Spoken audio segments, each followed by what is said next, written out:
The following feature has been rated R for Reformed. Content may contain explicit Calvinistic language, Christocentric themes, and strong references to sovereignty. Viewer discretion is advised.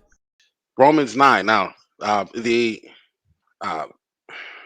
Arsenian, the synergist, will argue that, well, Paul here was just, he was just asking a question. It was, it might have been a rhetorical question, yeah, but yeah, well, he was just asking a question. Yeah, see, there's a question mark here after the sentence, right? That means it's a question, right? Okay.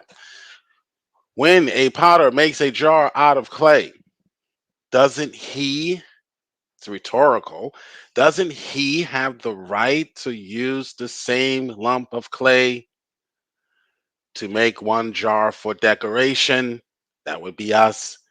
And another to throw in the garbage. That would be you, liberal. Oh, but Paul was just asking a question. If you don't repent, he was just asking a question. He really wasn't saying that was the case. Okay, well, where did he get this from? Where did he get this idea of the potter and the clay from? Well, he got it from Isaiah 45. Isaiah is asking a different question, but he's not asking the same question, but a different question, but it's related. Does the clay, now Isaiah begins this statement or this question by saying, "Woe to him who strives his maker," which in the more contemporary translation would say, sorrow awaits those who argue with their creator. Sorrow awaits those who argue with their creator, or you could say, one who argues with his creator is in grave danger. Okay. But this is the New Living Translation. I love this translation. It's an easy to read contemporary translation of the Bible. It is bad for one who works against his maker, another translation puts it. What sorrow awaits those who argue with their creator? Does a clay pot argue with its maker? Does a clay dispute with the one who shapes it? Okay, another translation says they're nothing. They're nothing. They're like broken pieces of pottery lying on the ground. A mere shard among the other shards on the ground. Another translation puts it. Will the clay say to the one who shapes it, "What the heck are you doing?" Or the New Living Translation puts it this way: "Stop what you're doing. You're doing it wrong. Stop what you're doing." Does the clay dispute? Does the clay speak out to the person that is shaping the clay and say, "Stop, you don't know what you're doing, put me down, let someone else, I'm going to convert to Buddhism"? Yeah, if you were created to, you will. Stop what you're doing. How clumsy can you be? You don't know what you're doing. Woe, I couldn't fit it in this passage because you're only limited to 200 words. But Isaiah says, "Woe to you who do this, who say this. You lack skills. Your work has no handles. You don't got no handles," right? That's what we used to say on the basketball court. You ain't got no handles. Isaiah says, "Shame on you," who is arguing with his creator. That's the potter and the clay.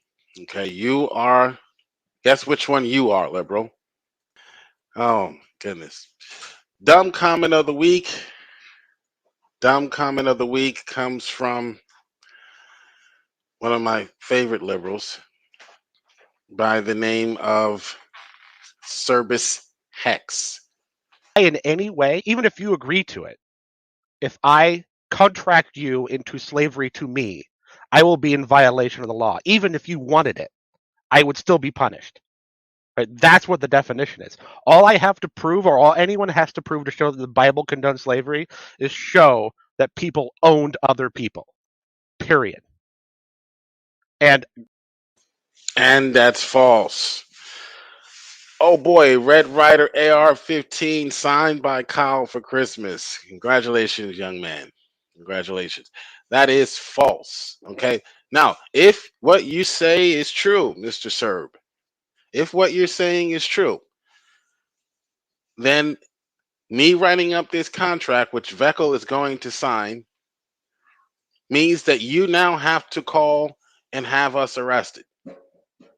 Or one of us, mainly the person who I guess is the owner. This is an ownership agreement, an ownership contract agreement. We can call it just an ownership agreement. We don't even have to use the word contract. Between me and Veckel, he has to work for me for nothing. That's what we agreed to. That's what Veckel agrees to. He's going to sign it. He is my property. Okay. I own him for a specified amount of time or duration. I own him. Okay. Veckel is going to sign this later today. I'm going to forward this to Veckel. And I want you to show us in prison, to do a stream, a live stream of me and Veckel locked up in prison because we agreed to own the other. The question is, what the liberal is not dealing with in his presentism fallacy is that ownership and buying and purchasing people in an ancient Near Eastern context is not the same as how you might define it today. Okay, so it was a contract of service. Ownership, purchasing was a contract of service, the same as what we have today. Okay, two willing parties, whatever the stipulation is. Here you say the price is $0 for washing dishes. You might require $10. That's your decision. I might owe Veckel money, therefore I am his money. So my service is the repayment for the money that I already owe him. That's why there's no money there. So you can't look at this guy is a slave. He's not making any money. No, that's not the definition of a slave. The definition of a slave, from a legal perspective, as I demonstrated on Bro Joe's channel, go check it out, is somebody making someone work against their will or enslaving them. There's nothing wrong with a slave, but it's the enslavement of human beings, or slave trafficking, we call it, that is outlawed. Okay, that's a legal definition. So looking up definitions of slavery or slave on Google won't help you. Those are not legal definitions. You couldn't take anyone to court for this contract because legally we have not participated in slave trafficking or enslaving. So when you're dealing with morality, you have to deal with the legal definition of slavery, not just any definition that might assume the legal implications, forcing someone to work, inducing someone to work. Some definitions don't spell it out because it's assumed. It's a colloquialism. You assume that if you say this person is a slave, they're made to be here. They're forced to be here. So it's sometimes not even stated. Okay. So the legal definition of slavery is what you need to be working with when answering this question in the Bible. Are the people there against their will? Are they being induced? Did someone kidnap their children and say, if you don't work for me for 7 years, you're not going to ever see your children again? Okay, is it something of that nature? Okay, are people being kidnapped and forced to work against their will? That's what you need to find. Okay, that's what my biblical slavery challenge deals with. That's what you're gonna struggle to prove because it's simply not in the text. All right,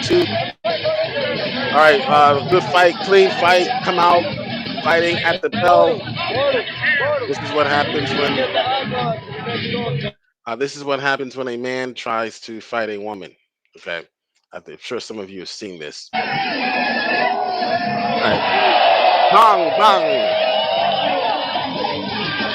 bang.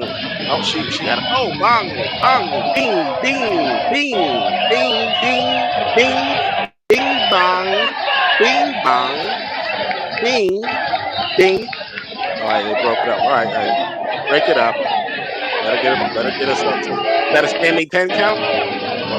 Is that a standing 10 count? All right, check her vitals. She should be cooking. All right, chat rat comment of the week. Chat rat comment of the week. Anything would be better than in the ring fighting a grown man. Okay, but she thought that she was equal to the man, so she stepped into the ring and put on the gloves with the man. And you know what happened after that? You can see what happened. All right, so chat rat comment of the week.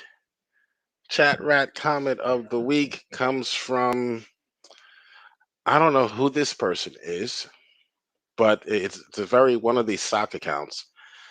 A square circle too heavy to lift says, POWs. Now I bring up POWs often when I'm talking about slavery in the Bible. That's in response to, okay, that's in response to the skeptic going to passages in the Bible that actually deal with war, that are scenarios that have to do with what you do with people who are captured, etc. So if you are going to point to Deuteronomy 20, Dr. Josh, as your example of biblical slavery, then you must compare that to what we do when we go to war as Americans or in America. Okay, so it's a sleight of mind trick that the atheists will try to use, um, but you have to be aware of the fact, and when they that they're doing that, and when they do it, you pull out Geneva, you pull out things that happened during war, you pull out the rules of engagement for us in today, and you'll see that they were not the same, but very similar to that of the ancient Israelites, as far as what you do with a POW, how you should treat them. Okay. So POWs were released at the end of the war. So what? What does that even mean? Does that mean what's the implication? So because they're released at the end of the war, they were also released at the end of the conflict or the battle as well. They were released into the hands of um, uh, a master, and they would work for the master. And if they wanted to join or become a part of Israel, they could. So they could leave, but they certainly couldn't leave with weapons. Okay. All right. Even Sun Tzu said, "Don't let your enemy loose." Okay, and walk away. He'll regather his tools and his weapons and attack you from the rear. So some POWs were released in Israel as well, I said. Okay, so what is the mistake he's making here? This is a composition fallacy. He's trying to argue that POWs are released at the end of war. Is that true for all POWs? No. All POWs are not released. Okay. They are not. I don't know why Dr. Josh uses this argument. These are people that are ex-military. They should know this. I don't. I really don't understand. Cognitive dissonance must be a thing. Psychologists must be right about that. If they're not right about anything else, you people claim to have been military, served for the country that you live in, the United States, and you don't understand this? Not all POWs are released. Some, I'm speaking today, are killed. Some are given a punishment far worse than having to work, which might have been the punishment in the ancient Near East for those people who fought against Israel. They most likely were not allowed to become a hired worker or have any sort of status. and that's their punishment of worth. But they were still treated like human beings and with dignity and respect. Okay. Okay. We call it treason. We call it today treason. Okay.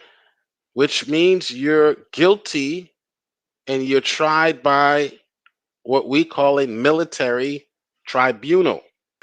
Try reading up on POWs in American history. There's a link, okay, for you. I don't know. You can't click on it because it's not. But if you, the link is on nps.gov, and it had to deal with the what happens to POWs in every war. It's just citations of the experience of the POW and what we have recorded in history. During the Revolutionary War, for example, an estimated 20,000 Japanese, an estimated 20,000 Hungarians, an estimated 20,000 Bohemians, no, an estimated 20,000 Americans were held as POWs. 8,500 died in captivity, Mr. Chat Rat. It's no wonder you don't debate. So, no, not all POWs are released at the end of the war. Some are held, some are imprisoned, and some are tried and put to death. Okay. So that was the Chat Rat comment of the week. And here are some provisions of the Versailles Treaty. Okay, because the atheist loves to bring up war, which is dishonest, but they're just following behind their scholars, your liberal 19th century liberal scholars. So we can't really blame them. The major provisions of this treaty included territorial loss, okay, military restrictions, and then what's called war guilt. So the people of Germany were basically, and Hitler understood this. This actually led to World War II because of the second-class citizenship. Basically, the German people had become second-class citizens in their own country due to this treaty. They were working and producing, but that money was going to pay the Allies for what they called war guilt. They had to pay restitution. So you would be waking up and you would be going to the factory as usual, but the proceeds from what you developed or made or created, or the money that you made, would go to the Allied powers. Check this out, to the tune of $33 billion in reparations over 30 years. You think Hitler was pretty upset about what his country losing their sovereignty? Yes, he was. In fact, I think he writes as much in Mein Kampf. $33 billion in reparations over 30 years. So yes, you can be made a slave today, according to what the Old Testament would consider a slave, someone who is a vassal, right? A vassal of another state, meaning another state, in this case it was the Allied powers, has control over your industries, your economy, and production until they feel as though, in this case, the debt is paid, which the agreement was 30 years, 33 billion over 30 years. I don't know if that's pounds or dollars, but in either case, that's a lot of money. She's gonna try again. Round two. Bang, bang, ding, ding, right hook. Oh, left hook. All right, break it up, ref. Break it up. She's coming for more. Oh my. Stop the fight. This is the second standing 10 count. This is the second standing 10 count. Why is she still in the ring? You are not a man. Bang, bang,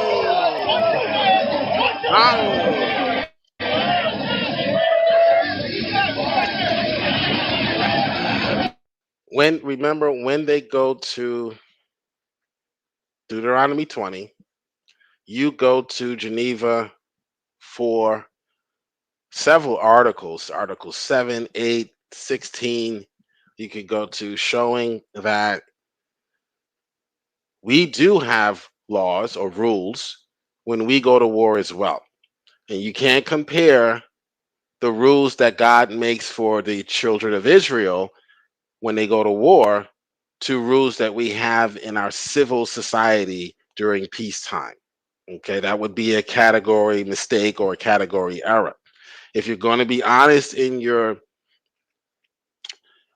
comparative study between the ancient Near Eastern Israelite and us today, as far as our culture is concerned, then you must take into consideration that these laws about capturing people are referring to capturing people who are enemy combatants or survivors of war.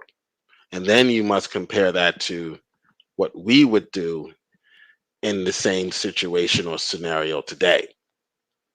Okay, that's only fair, that's only honest. Okay, so if you don't have that, then just shut up. Just shut up, liberal. Okay, so Potter and the clay, we're going to play a game. Is this clay, is this lump of clay fit for decoration, or is it fit for the garbage, for another to throw in the garbage? I'm going to play a little game. Let's start with this guy here. Is this young man fit for, you tell me. I'm not going to judge. I'm just asking for your opinion. Do you believe that he is in his current state? Of course, things may change. Some of you are going to find out that you were fit for destruction, even though you were a Christian, living as a Christian your whole life. All right. As far as we can tell, is this man fit for? Now this man is a school teacher, by the way. Is he fit for decoration? Is God going to hoist him up and put him on the top shelf and say, "Hey, look at this"? Is this fit for decoration, meaning God's glory, to proclaim God's glory, or is it fit for his proclamation of his wrath? I want to talk to the kids. Parents watch the video and then hand the phone over to the young kids. Hi there. I get asked a lot. I'm not handing anything over to you. And I love that question. And so I wanted to just tell you, sometimes human beings are more than boy or girl. Sometimes we're something else. Sometimes we're both. Sometimes we kind of float in between, and sometimes we're a boy, sometimes we're a girl, because human beings are creatures, and we're wild and exciting. Fit for decoration? Shut up, liberal, by the way. Fit for decoration or the garbage? You tell me. You tell me. Fit for decoration or the garbage? That was a school teacher, by the way. School teacher. Hey, let's go, Brandon. I keep a drum like I'm Nick Cannon. Hey, let's go, Brandon. Pandemic ain't real, they just planned it. Hey, let's go, Brandon. When you ask questions, they start banning. Hey. When you ask questions, they start banning. Hey. Numbers 5 came up in several different atheistic chats, so I wanted to give you some of the scholarship on Numbers 5. I'll do a separate video just on Numbers 5. Birchto, I don't know how to pronounce his name, but I like his argument that he presents. And sure, there are feminist liberal scholars who argue otherwise. But I think all their arguments have been debunked. They're pretty weak. There's several presentism fallacies that they would implement or impose onto the text. But so there's a lot of problems with their argument. But I think he makes the best argument here. The primary function of the ritual. Remember, this is the bitter waters, the jealous husband, uh, um, who has not a scintilla of evidence. He doesn't have any empirical support for his jealousy. He just feels jealous. Okay. Or maybe he's trying to get rid of his wife, which was probably common. This is why Moses had to give them the right to give her a bill of divorcement to protect her from being destitute. Okay. So Moses steps in here and says, no, you can't just discard your wife and say, oh, I think she's cheating. You have to now take her before the priest and prove it. Okay, you could not just discard it. So the primary function of the ritual is to protect innocent women rather than to punish the adulteress, who deserves to be punished, by the way. But that was the primary function of the ritual. We want to protect women, and we want to protect them from the false accusation of the man. From the false accusation of the man. Birchtow again, the case of the soda. He says, quote, a jealous husband possessing not a scintilla of evidence. Okay. He doesn't have a shred of evidence, physical evidence. You know, there's no extra pair of sandals under the couch. Where'd those come from, honey? No, he doesn't have any evidence. Okay. Against his wife, but he is taking her before someone, perhaps the elders, saying that he believes that she's committing adultery. Well, he's trying to get rid of her, probably, most likely. He wants to get rid of her and marry someone else, maybe. And he's looking for a reason out or a way out of the marriage. No, not so easy. No such thing as a no-fault divorce. Liberals invented that later on. All the cards are stacked in her favor, if she's innocent, that is. If she's not innocent, good riddance. That's exactly the intent and purpose of the entire case, and therein lies the explanation of the measured pace of the ritual's description. Okay, so again, the goal is to protect the woman. Nothing here about pregnant women being lined up to have their children aborted because it's not the father. The baby father is not the dad or the husband. Nothing here about pregnant women at all.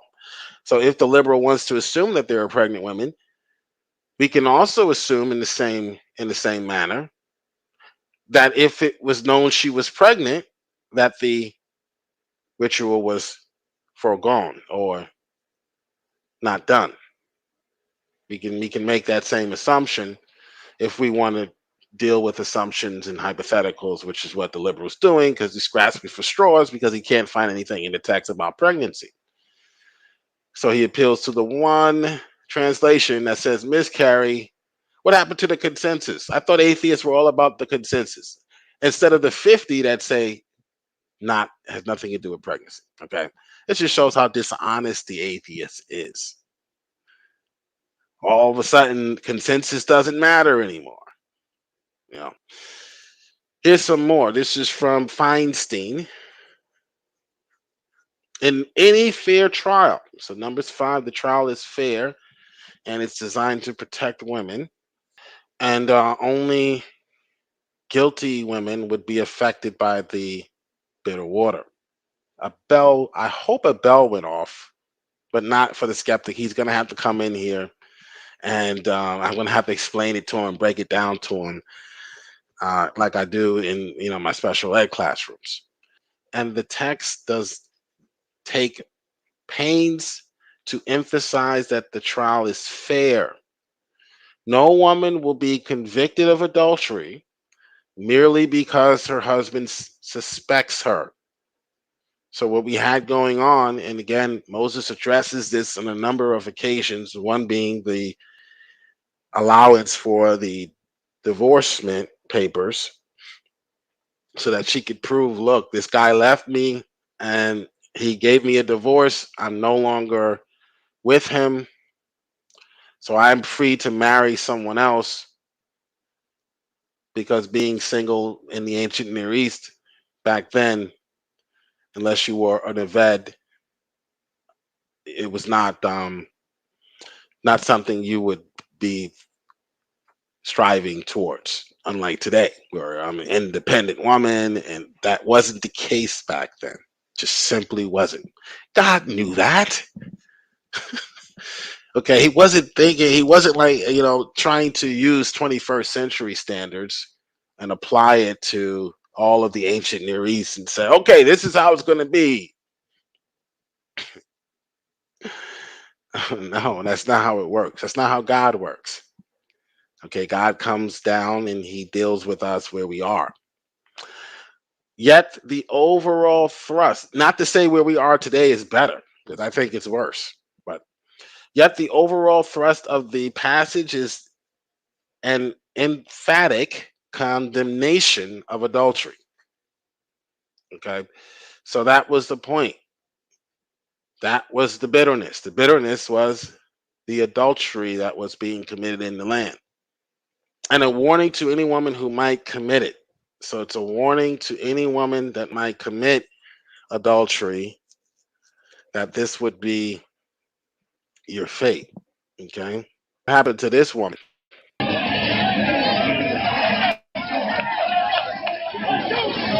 did they? She's gonna still try to fight some more. Are you still? Bang, bang, bang, bang, bang. Throw in the towel. Bang. That was it. That was it. I think that with that left hand, but she's still not. Bang, bang. All right, game over, liberal. Choking on her mouthpiece. See there? That's what happens when you fight a man. So this man, whoever put this fight together, was not like Moses. Okay, because Moses would have protected that woman from that abuse. Okay. Decoration or trash clown? I'm over here to sit down for a minute. If you wouldn't mind, would you take your shoes and your socks off? He'd roll it up here. You got big calves, bro. I would pick somebody with big calves. You might say, this is an unusual situation we're in. Sure is. God might say that too. Whoever sees an old white guy kneeling before a young black guy? That just doesn't happen anymore. I don't know. I don't know. I don't know about that. All right. Which one? Which one do you think there is was that decoration? I think they both were probably going to be. They're both probably going to be thrown in the garbage. I think. I can't say that about the young man. I can't say that about the young man. But certainly this older white man, it's kind of creepy there. But certainly this older white man is, I would say, fit for the trash. Fit for the trash. Hey, let's go, Brandon. I keep a drum like I'm Nick Cannon. Hey, let's go, Brandon. Pandemic ain't real, they just planted. Hey, let's go, Brandon. When you ask questions, they start banning. Hey. When you ask questions, they start banning. Hey. When you start auditing, asking for audits, they start banning. Hey. Veckel's in the chat. Shalom, brother Veckel. Shalom, brother Smokey. Wives are to be taken care of. Yeah, someone gets it. Get out, gets it. Get out. Don't get out yet, because you actually get it. Women, wives are to be taken care of. Women don't take care of men. You see that poor woman? So no one took care of her. Her mother, her father did not take care of her, and by teaching her that she cannot fight a man, and she could have died in that ring. She could have died in that ring. I know I'm making a joke of it, making light of it, but that woman finding a man could have died that day. I think this was in the Marines or the military. I'm sure Slim Jim could tell me based on the outfits, based on the fatigues or the clothing that the soldiers were wearing. Smokey says, I owe him dollar royalties. Smokey, you ain't black. Protecting women is sexist, right? Moses was trying to protect the women from false accusations of the man, from the men. And he could tell this was a problem, which is why he had to force men to write a bill of divorcement. All right. Oh, basement dweller is here. Can men afford a housekeeper, maid, chauffeur, prostitute, and companionship and cook? No, then stop expecting your wife to do those things. I'm sure you didn't sign a contract for that. Basement dweller. So what if he could? What if he could afford all those things? So she didn't hire a hitman or a bodyguard, rather, not a hitman. She didn't hire a bodyguard either. Yet if someone were to come grab her and try to kidnap her and take her away, she would expect the man to defend her, to protect her. Okay. So these are roles that God has given to us, okay, that we can't just explain away, or that the culture just can't change because men want to be women and women want to be men. Okay, these are roles that are innate. They cannot be changed. You want in on the Numbers 5 video? Sure. Let me know when you're available. And Vecco, we could do a stream on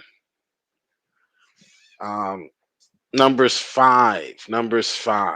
Vecco is my another great Negro.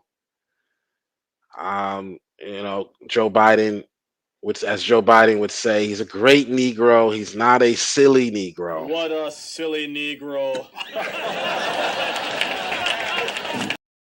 But a great Negro, Vecco. Yes, we could do Numbers 5 anytime. Just let me know. Send me an email. All right, so let's keep playing. Fit for destruction. Is this person fit for destruction?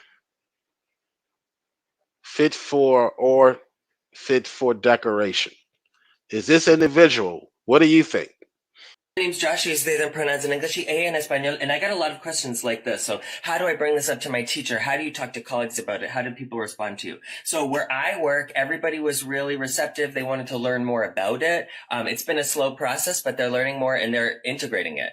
And this is across languages. So I feel super lucky.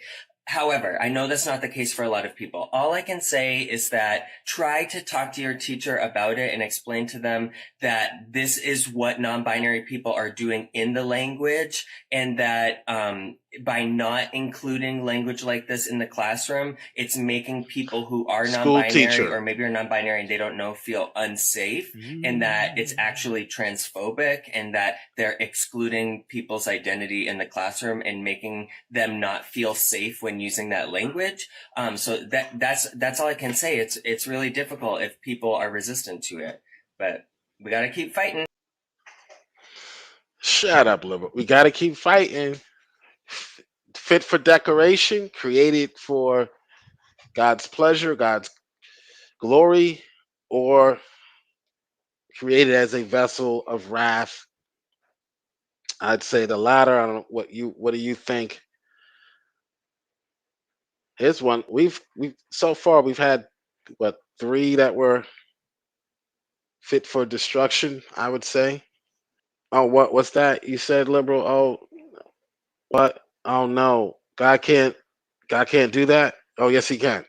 When a potter makes a jar out of clay, this is a rhetorical question. Oh no, Paul was just asking a question. He was a rhetorical one, perhaps. He wasn't really saying that was the case. Oh, really? Isaiah 45 seems to say that that is the case. Doesn't he have the right to use the same lump of clay to make a jar for decoration and another to throw in the garbage? But you can't say that. Shut up, liberal. Shut up, Arsenian. Let's go, Brandon.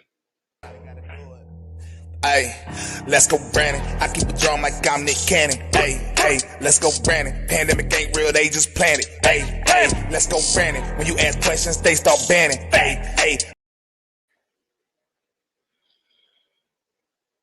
A Red Ryder AR-15 signed by Kyle. Oh boy. Merry Christmas, young man. Now you can Rittenhouse them, you know what? Them BLM, Rittenhouse them. All right, fit for is the Potter. There you are, liberal. Fit for destruction or decoration? Which one? What about this one here? Never seen government move that fast in my life. Now, those 24 days are just part of the story, though, because the most important part is what happened before September 29th. The most important part is the coordination between the White House and the School Board Association before the letter was ever sent.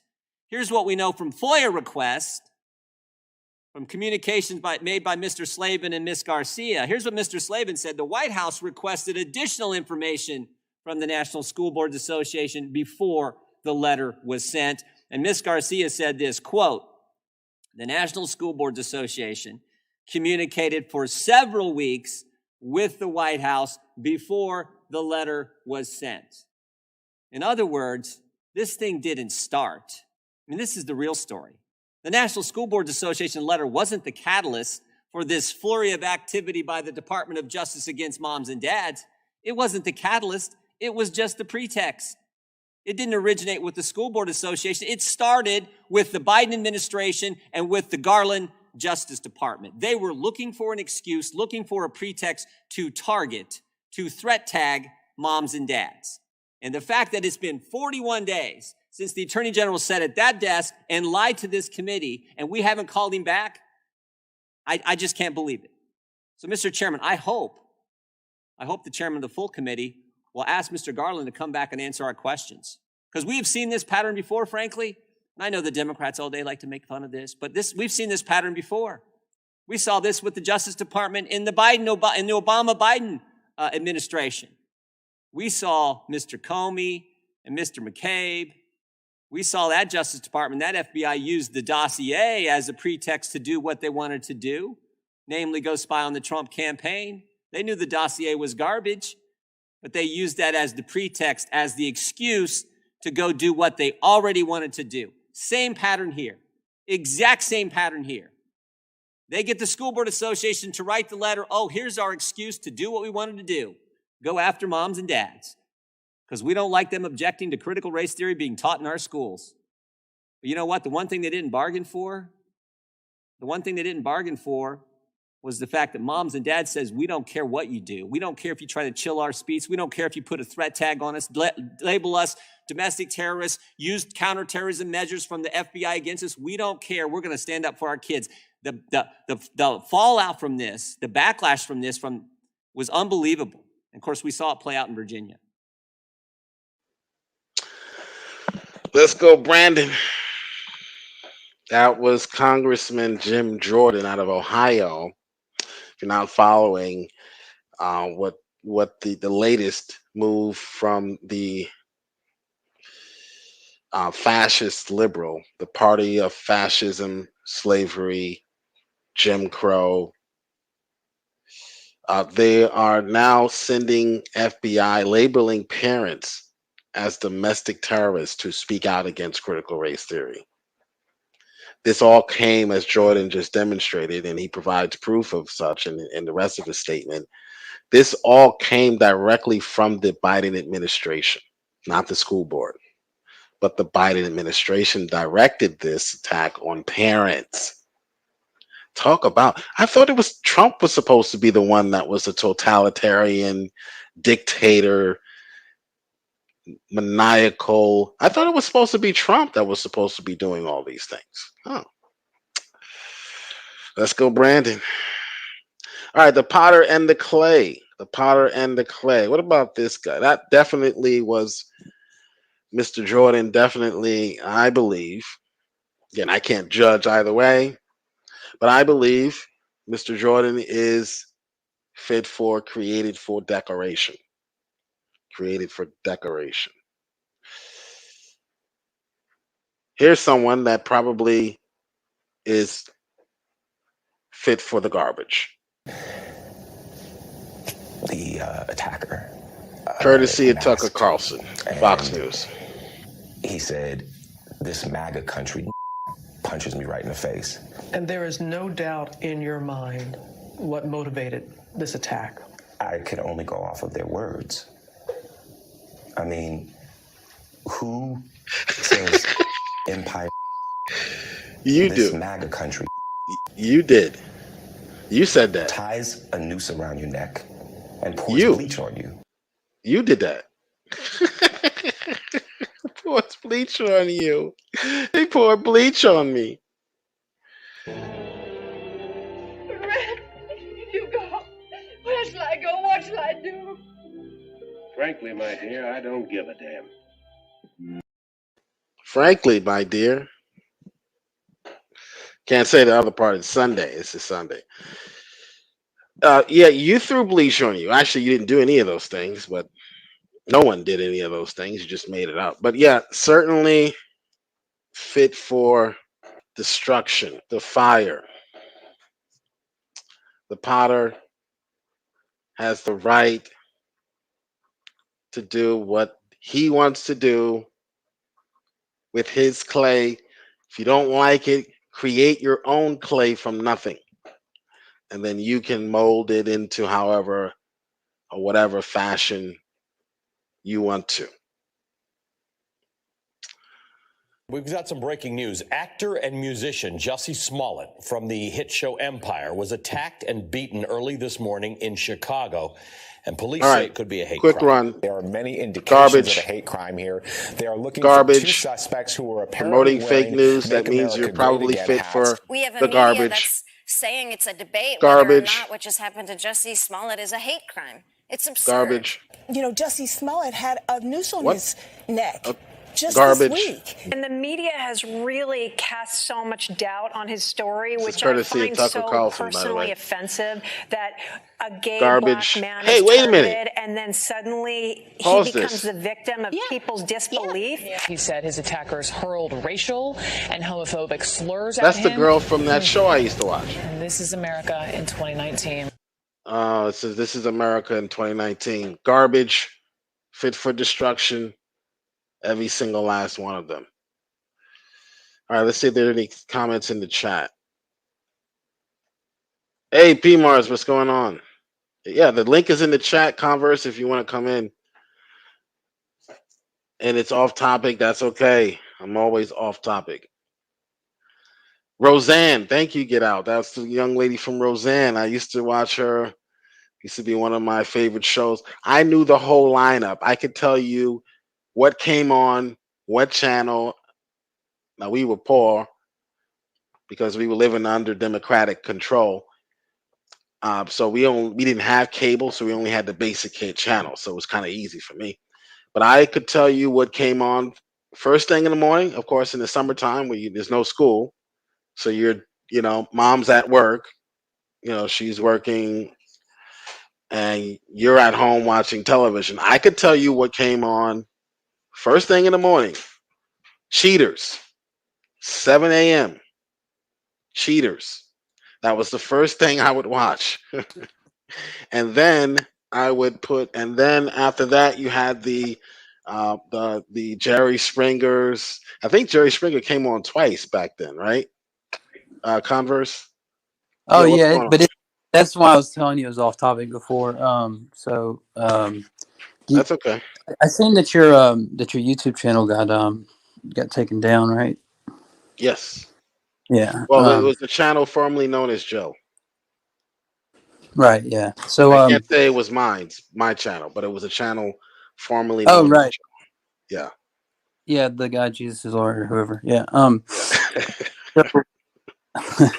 So my question was gonna be, and sorry, I'm having to kind of keep it down because my child's asleep. But okay. My question was that did you keep all your videos or did you lose Some them of all? them I decided to, because I knew what they were doing, because they kept going back to videos I did 2 years ago, trying to find things that I said or shown. Okay. So I knew it was coming, so I started copying all of my videos, but I couldn't copy them all, of course, in time for the third strike. So some got lost. Well, if you have a copy of the interview you did with Darth Dawkins, like maybe I don't know, a year ago or something like that. Basically, I asked him a question on the show, and I'm working on a video, and I'd like to put his answer in the video. But if you don't have it, it's fine. No, that was lost. Sorry. No worries. I have to contact you. As a matter of fact, YouTube, if you're listening, you need to take off one of the strikes, because one of the videos that I did on Spygate, we found to be true now. Everything that I said in that video which could have been considered a conspiracy when I said it about them spying on the Trump campaign and all leading back to Hillary. It's now determined that that is the case. So perhaps you should restore my channel, but we know you're not going to do that because you don't have an ounce of integrity, because you're liberals. Oh well, maybe there are like probably, I'm just guessing there's probably like 10 or 15 atheists out there that followed Darth around and like get all of his content in case they have to use it against him one day or something. If you guys have that video, I'd like to just get his that clip of his answer or whatever. But sorry to interrupt from the topic. I don't really know a whole lot about this topic, but the one thing I do know is that, I mean, obviously it was insane that the guys, planned all this, and it's kind of coming out in court now. But I actually I follow the Breakfast Club, and they're like a hip hop morning show or whatever. Yeah, I'm familiar. And they don't. Yeah. Yeah. Well, so here's the deal. Like this morning, when they did like their clip of going over the news, they were talking about random things, and they were like going into detail about them and stuff. And then when the Jussie Smollett thing came up, Angela Yee, she read, basically just saying like, and now the brothers are in court, and they're testifying, blah, blah, blah. And then she sent it like, what do you guys think? And DJ Envy was just like, I don't even care about this anymore. It's over, man. It's done. So let's move. Of course, they're no longer, saying. We've got some breaking news. Actor and musician Jussie Smollett from the hit show Empire was attacked and beaten early this morning in Chicago. Uh-oh. And police say it could be a hate crime. There are many indications of a hate crime here. They are looking for 2 suspects who were. So they're no longer saying that anymore, are they? Huh? Well, no. That's what they said this morning. They're still saying that he got beat up. No. They're not saying that. Oh, okay. So now they don't want to talk about it. Now that it's come out that he was a fraud, they don't want to talk about it anymore. Well, the thing is, yeah, he just kind of said like, they were like, all right, here's what's the news. What do you guys think? And then he was just like, I don't even care about it. I'm over it. It's yeah. So they don't want to talk about it anymore because he's been exposed as a fraud. Yeah, and I'm not as far on the right as you are, I wouldn't be, of course, but like I'm not a liberal either. Like I get people or it depends on where you're at on the spectrum. Somebody's a far right would call me a liberal maybe, but just keep in mind, like I spent like 9 years working in an office where my boss man listened to Rush Limbaugh every day. So like I know the conservative well. But I'm also not, I guess, yeah, I'm not a leftist or anything like that as well. I'm a centrist that leans right if you ask me. But like I say, if you ask somebody on the right, they might say I'm liberal. Somebody on the left say I'm far right or something, so. But yeah, I mean, I think this is a pretty bad one for for the left, I would say. What would you say you were centrist on? What issues or hot buttons or topics? Well, I mean, there's just so many out there, right? Like hot button topics. Well, like for example, like on immigration, like I definitely think like we got to have borders, sure. Like we got to, all those things I agree with. But it's like when I read about taking in the the foreigner and stuff, and different things about how to treat them, and when the foreigner flees to you, you got to like let them pick where they want to stay, and help them to prosper there and so forth, and that it's not a universal admonition. So like you could say like well, that doesn't mean that we should just let anybody just flee over as much as they want and feel but like healthcare, for example, I've always been kind of against universal healthcare, but I do think that we got to do something to make it affordable. Because like I just now have healthcare for like the first time in like I've been working for maybe 12 years or something like that since I've graduated high school, full time, and I've just now got healthcare for the first time like last year, and that's through my wife's job, and so I mean.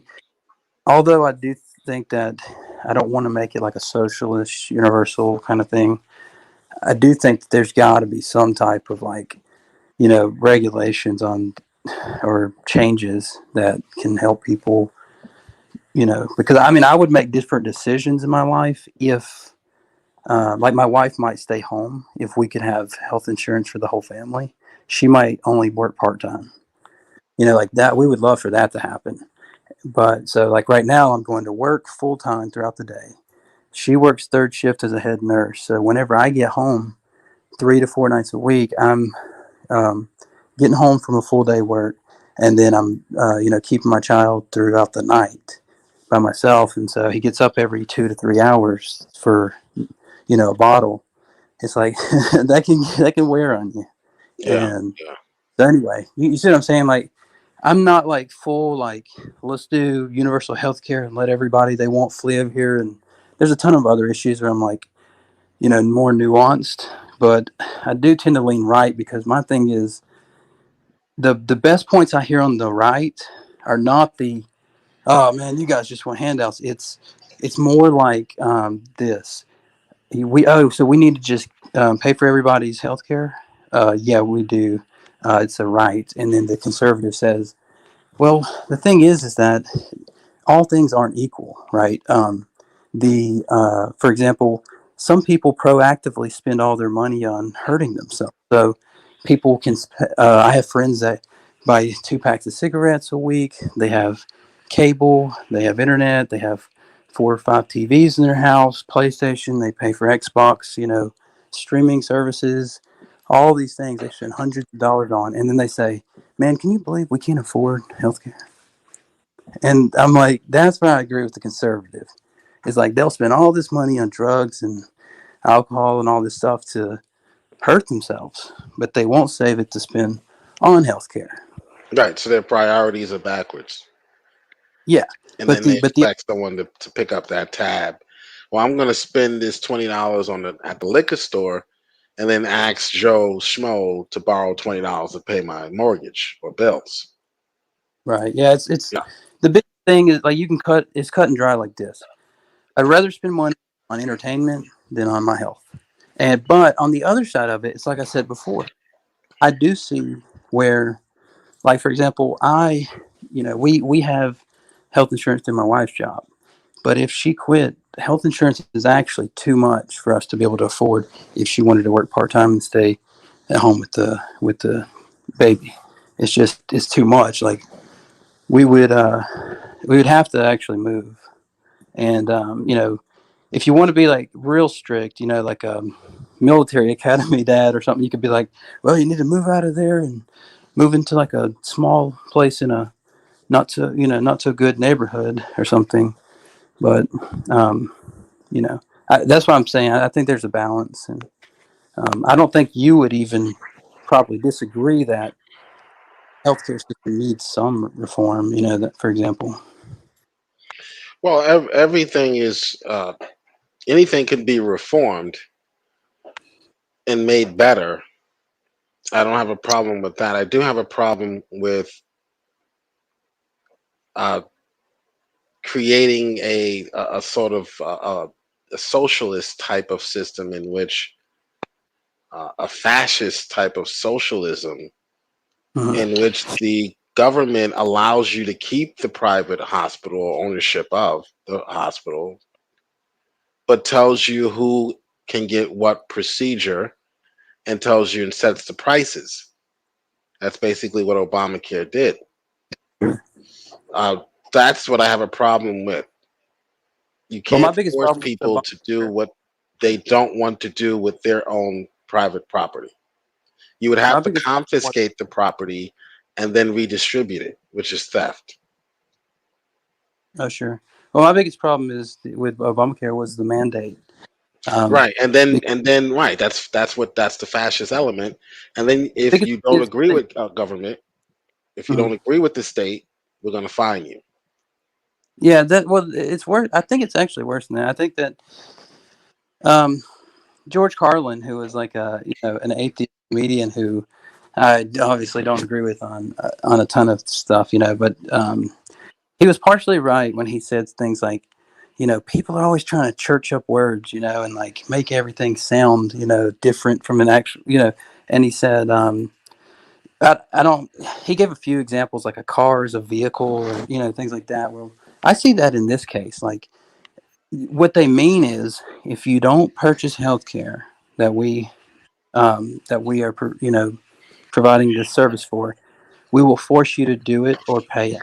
And they say mandate, but mandate just means force, like force to buy. Right, which is what this administration is doing with their flu shot. So it's everything. This is exactly what Mussolini, his definition of fascism. Everything in the state, nothing outside the state, nothing against the state. That's what we have going on. So that's what I'm against. I'm not against government saying, hey, we've got 10,000 more people. You need to create or invest in 10,000 more beds. Okay, or else you're not going to pass this inspection. I don't have a problem with that. Because government is trying to protect and still uphold the sanctity of the private owner. But when you intrude on the private ownership, where basically his deed is just a piece of paper, it doesn't mean anything, because the government is setting the prices. The government is telling you who you cannot, what procedures you can and cannot do, and what procedures you must do, or else big government's going to come down on you, or we'll just send the FBI after you like Obama does. Then I have a problem with that. That's too close to what Mussolini was doing in his time. Yeah, and the thing about this, and the thing about this, like Jesse Smollett thing, is like, and other things like happen on the left is like I don't actually see people on the left. I mean, maybe there are some, but I don't see a lot of them. I see a lot of them doing what DJ Envy did, where they're like, man, it's crazy, man, but it's over. I don't even care about it anymore. Like that kind of thing where it's like, we got to give them this one basically, but like they don't think that's basically, from what I'm hearing from people on the left or leftists, is like, dude, this is a 1 in a billion thing. It never happens that people do this type of stuff. But like, I think it happens every day, and people just don't turn it in. Like, I think it happens with all types of people, no matter the color or anything. Like, I went to I went to buy a gun one day. So I've carried a gun every day on my person for like 5 or 6 years, and I went to buy another rifle one day to go to I'll go to shoot it and stuff like that. Just it's an enjoyable thing, right? And just for like a hobby, I guess. But I went to get it, and they said, "Hey, look, since you moved recently, you have to change your license back to to your new address." So I had to go get a new license, and I said, "All right." So I went to the DMV, and so this is when COVID like first really hit hard, and I went to the DMV, and I walk up to the door, and there's a lady there, and well, there's two ladies there, both African American ladies, and I didn't notice anything at first, but they said, well, it's going to be about an hour and a half wait, and I was thinking, geez, but I'm on that side of town, so I was like, whatever. So I waited in line. Well, actually, you have to wait in your vehicle. So I waited in my vehicle, watching content for like an hour and 25 minutes, and then I see people going in, and all I got to do is get my license address changed, and I see people going in and coming out and stuff. And so I walk up there, and I asked the lady, I'm like, "Hey, I've been waiting for an hour and a half almost, and I'm seeing people go in." And she's like, "Oh, what's your name?" And she looked on the list, and she kind of looked like, "Oh, we forgot about you," kind of thing. And she's like, "Oh, wait right here, and we'll let you go next." And then this white lady walks up, and she says, "How long is it going to be?" And she said, "About an hour to an hour and a half wait." Another like older, like Italian looking guy walked up, and she asked, and she said, "About an hour and a half wait." And then after that, an African American guy walks up and says, "Hey, how long is it going to be?" And she says, "What's your number? And then we'll text you when you can come in or whatever." And he's like, "Well, how long is it going to be?" And she's like, "I'll let you know." And I was thinking, that's odd, because the first two people, she just told them. And then another lady came up that was African American, and she said, "Hey, how long is it going to be?" And she said, "What do you have to do?" And I'm like, "What?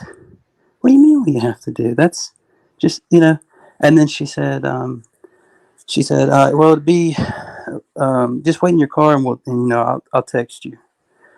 And I was thinking, maybe I'm just being, unconsciously biased, but it just seems odd that out of 5 people to ask, the 2 people that, was the same race as her, they got the answer, well, wait in your car and I'll let you know when you can come in. Right. And I was just thinking, and I told the lady, I'm like right there in front of those people when they walked up, I'm like, "Wait, didn't you just tell the last 3 people that they would have to wait an hour and a half? And I waited an hour and a half. Why are you telling them, like, I'll let you know?" And she was just like, "Oh, nothing. I mean, there's no reason. I just was like, give me your number. I didn't." And I was just thinking that seemed kind of biased to me. I could be wrong, but you mean racist? at least biased, I would say, right? But No, you mean racist. Well, but like I said, you could say that's racist. You could say that. That's if that was her intent, then yeah, it definitely was. Well, if it were a white male doing that to a black woman or a black man, would it have been racist then? His intent would have been assumed, right? If that was his intent, then yeah. But his intent would have been assumed, right? I think you're right that it would have been assumed. Yeah, it would have been. Yeah. But I would have never thought to call the news or to try to contact the DMV and get the videotape. Or call Al Sharpton. Yeah, it's funny that if they do store their tape, there is a video right above where we were. We could actually prove this whole thing. But I would never think to do something like that, because I'm just thinking, like a Christian kind of mentality that like, oh, well, she's going to get paid back one day if she keeps like being like this, So anyway, that's just kind of like an anecdotal story. But I need to stop you because we have a message from the president. President Biden has a message for us. They're saying about my buddy Colin Powell, and he was my friend. He passed away. Colin Powell was vaccinated, and he still died. Clearly would have been gone earlier had he not gotten the vaccine. Clearly, he would have died earlier had he not gotten vaccine.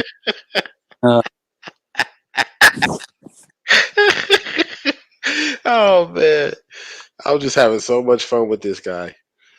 Yeah, the thing, I'm gonna say this and then I gotta go, but like the thing is, I just look for consistency with people, and like Biden, like one thing that we keep hearing from him is like they talk about the right being unconsciously biased, right? And I think there could potentially be some type, something there maybe that's just a possibility, but like Biden, we've actually seen it where he says that like poor kids are just as bright as white kids, right? And stuff like that.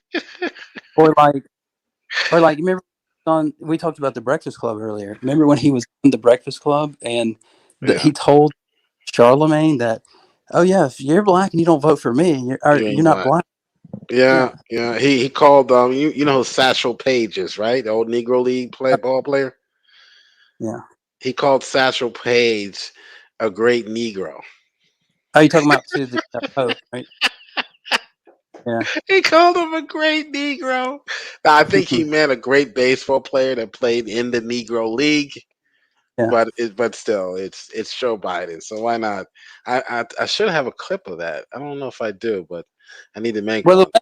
It's kind of mad at old guys that are conservative for saying that word, but then they'll be then they'll actually when Biden says that's what I'm saying about the Breakfast Club thing. Like Charlemagne, when he talked to Rush Limbaugh, he didn't just kind of let him off with his statements. Like Everything was analyzed. Everything was to a T, analyzed to a T. Everything was scrutinized that the man said. But Biden can get away with, calling blacks Negroes and nothing from the. Oh no, that's just Joe. That's just Uncle Joe. Yeah.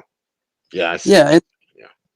And here's the thing: is I'm a little bit. The reason why I'm a little bit predisposed to be in favor of minority claims as far as race goes, is I do know of I'm going to put out a video in a few months probably. I've been saying that, but I'm probably going to do it. I interviewed my grandmother. And it had nothing to do with race or anything, right? But then I was interviewing her just because in case something happens to her, she's just such a great person. I'm like, in case something happens to her, I want to know where she came from. How did she grow up? All these things, right? And then she was telling me the story, and she said, yeah, and so my dad, was killed. He was a taxi cab driver. Somebody called it, or, sent for a taxi. He came to pick him up, and some people killed him, so he died when I was real young. Sorry to hear that. I'm not talking about me. I'm talking about my grandma's father. Okay. So, yeah, she was telling me about back in the day, and she's like, so 2 guys, killed him and took his stuff or whatever, and then her mom was a single mom then. And I was like, oh, okay, so what'd y'all do then? She said, well, she worked night and day. My grandma kind of raised me for a while, and then we finally got enough money to buy like a little property, like a farm kind of deal. And I was like, okay, well, do you like that? And she said, no, it was like a mile off the highway. It was really scary or whatever, right? And so she actually started telling me, she's like, I said, so who are your did you have friends out there and stuff? And she said, yes, my friends were what people called the black family. And she's like, they're my best friends and I love them. And she started telling me all about them. She's like, yeah, they were tenant farmers on this lady's property or whatever. And it got crazy. I'm telling you, I was like so surprised. She said, and I'm going to tell you what, my best friend was named Helen. Okay. And we used to go to the movie theaters and stuff, and they wouldn't let her sit in the bottom row. So we had to go sit up top or whatever. And then she said they wouldn't let her in the front of the restaurant, so we had to eat in the back or whatever, right? And then she said this. She said, and you know that she had brothers and one person that stayed with them, I think it might have been their cousin or something like that. And she said, and their family's name was the Jacksons, and his name was Jesse. And I looked it up. Jesse Jackson's from the exact same era, time, from the exact same place that she grew up at. And so I think my grandma actually knew and grew up with Jesse Jackson, Oh and yeah, wow. was best friends with her his cousin or something. But anyway, she said that one of their brothers was like really bad guy, but that when her grandma, she came in one day and her grandma was shot dead in the living room, or not. I said shot dead. She was dead in the living room. I don't know what happened to her, but she said she ran to the woman's house who had like the big house, and she wanted to get help to call for help. And the lady was like, "Here, don't step on my carpet. Get out of here. I'll go get I'll go call for the people or whatever, right?" And she's like, Miss Jackson told me, just come over to my house or whatever. And she kept me. And basically, she just made it out that, like, even the people that you would think they're both white, that they should be, like, people think of them being on the same team. She's like, no, it's not the case, right? So this poor black team was the one that treated her so good, And I'm like, see, that might make me a little biased, though, to hear those kind of stories, So you being African American, you've probably seen some of the BS where, like, you might have been around somebody that claimed racism when for a fact you're like, bro, I was here too. That ain't you might have seen some of that stuff. Oh, I see it More. all the time. I mean, if I could see it in all of the high profile cases that are claimed or considered to be racist police shootings. They're not. There's not a scintilla of evidence or support that for the notion that the officer did this because the victim or the perpetrator was black. But yet, that's how it's portrayed in the media and uh, in the public. So, yeah, I see it all the time. Well, this is racist because I went to the bank and I didn't get this loan. Well, what's your credit score? 520. Well, no, that's not racism. So it's become now a joke how the left has taken the word and redefined it to almost every time a black person is denied something, to the point where I would suggest that it doesn't exist. Well, surely you do think, though, that there are some cases of it. Oh yeah, there are cases in which people are doing things because, for instance, a cab driver. Now, I wouldn't consider this to be racism, but you might, perhaps, a leftist certainly would. Oh, sorry. You just reminded me of the part of the story I left out. Is when she said her dad was a cab driver and was killed by two guys. After she told me that black took such good care of her, she said that my mom, her mom had always taught her to not, see race and stuff like that. She said because except by the grace of God, that's in a lower, spot. And she said, and here's the thing: my dad, who was shot by those cab drivers, they were both who were shot by those people, were both black. She said, so my mom had every reason to be biased against them. So, but yeah, go ahead. Sorry. Well, see, and if she were to be biased, this is where I was going with my example. That would not be racism. Okay, let me tell you why. If I go to a country and I read in their newspaper, their publications, their historical records over the last few years that there were gangs of Malaysian youth or thugs, right? Whatever we would call them here, going around robbing people, robbing cab drivers, I would avoid Malaysian youth. I would be extra cautious around Malaysian youth.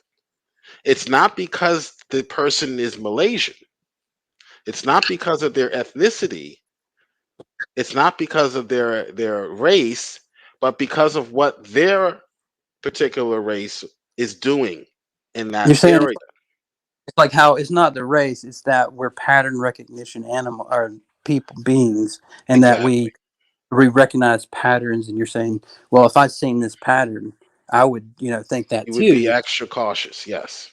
Okay. If I Well, see a group of young black teenagers, I am more cautious around them than I would a group of young white teenagers dressed. well, I think that's Now, gonna their dress depend. has a lot to do with it as well, how Yeah, they're dressed and how they carry themselves. yeah, because if it's Not dating, because I'm a racist, but because of the statistics and the numbers behind those two groups. I'm not yeah, going I to mean, ignore that and say, oh, well, it's 50-50. I should be 50-50, or I should be feel the same way about both groups. That's not going to happen. but if one group, let's say the black group look like all of them were Darius Rucker's kids, for example, and the white group looked like they were part of Machine Gun Kelly's crew, right? Yeah, That would change. yeah, that would change. Yes, if the way they're dressed would change. But if they're equally, if both groups were dressed like thugs,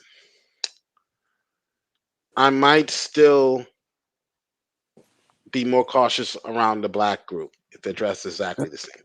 Now, that's not racism, because I've read the reports and I know I'm more likely to be attacked by an African American than I am a white male. There's almost Yeah. zero chance of me being attacked by a white male. Zero. So you think more of a pattern recognition thing?